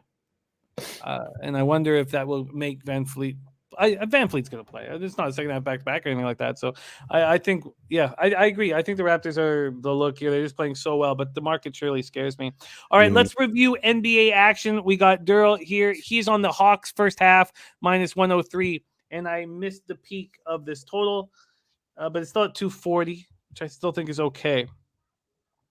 Then nothing for Sixers Cleveland. Then Darryl's on the first half -3.5, -109 for the Nuggets. That's I don't give a fucking shit what the spread is. I like the Nuggets here first half and full game.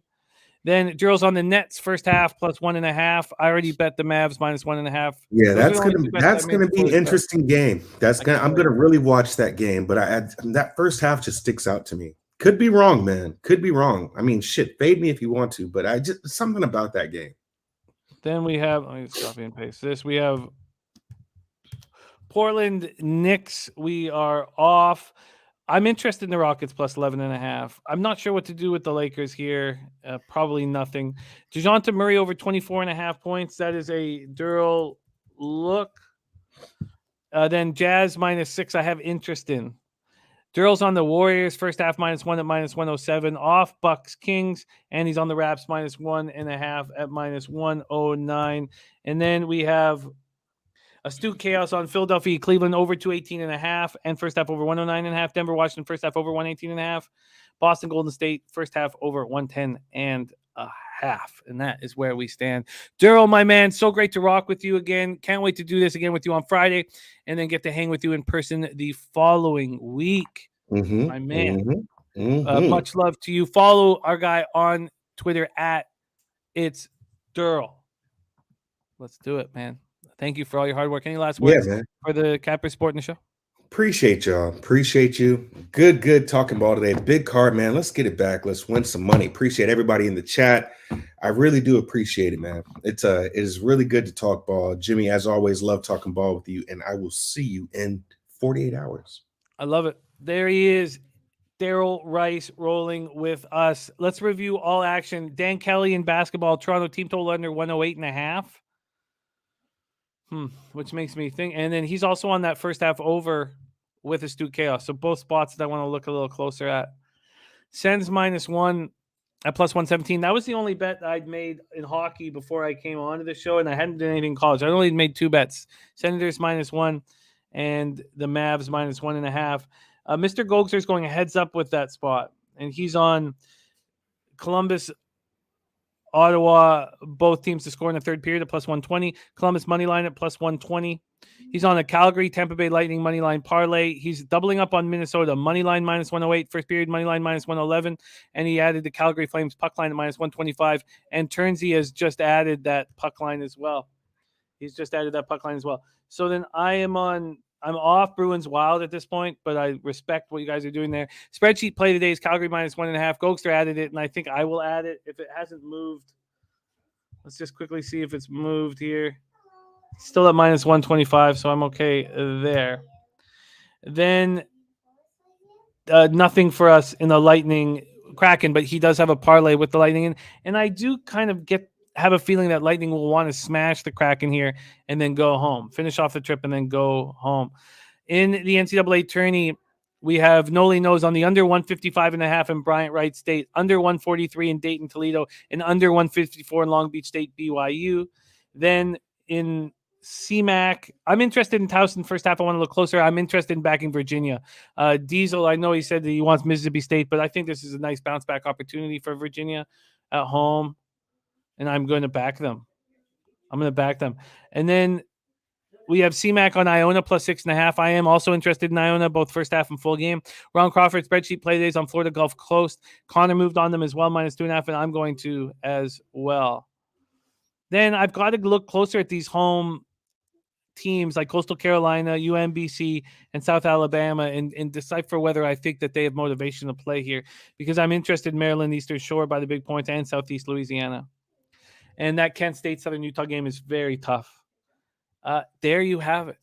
So I'm going to lock in bets here over the next little while. This was the longest show we've had in a while. Thank you so much for rolling with us through the entirety of it. For Show Cash, Real Deal Prime, Turnsey, Astute Chaos, Bananas and Grapes, Moose Money, Diesel, Eric Nisbet. What a great group. Rance, Piker, Billy Friedrich, Joshua Chipman, Jay Soul, Ray Charles, Rayhan Hyder, THC is Rizza. On behalf of all of us at Pop Sports Radio, thank you so much for your support. And thank you to my producer on the ones and twos, Jose Bouquet, who does such a great job. And let's have a giant day. Get that cash and then hang out all together in San Antonio at the Southtown 101. On behalf of all of us, thank you for watching. Leche. Hey, Los Bookmakers.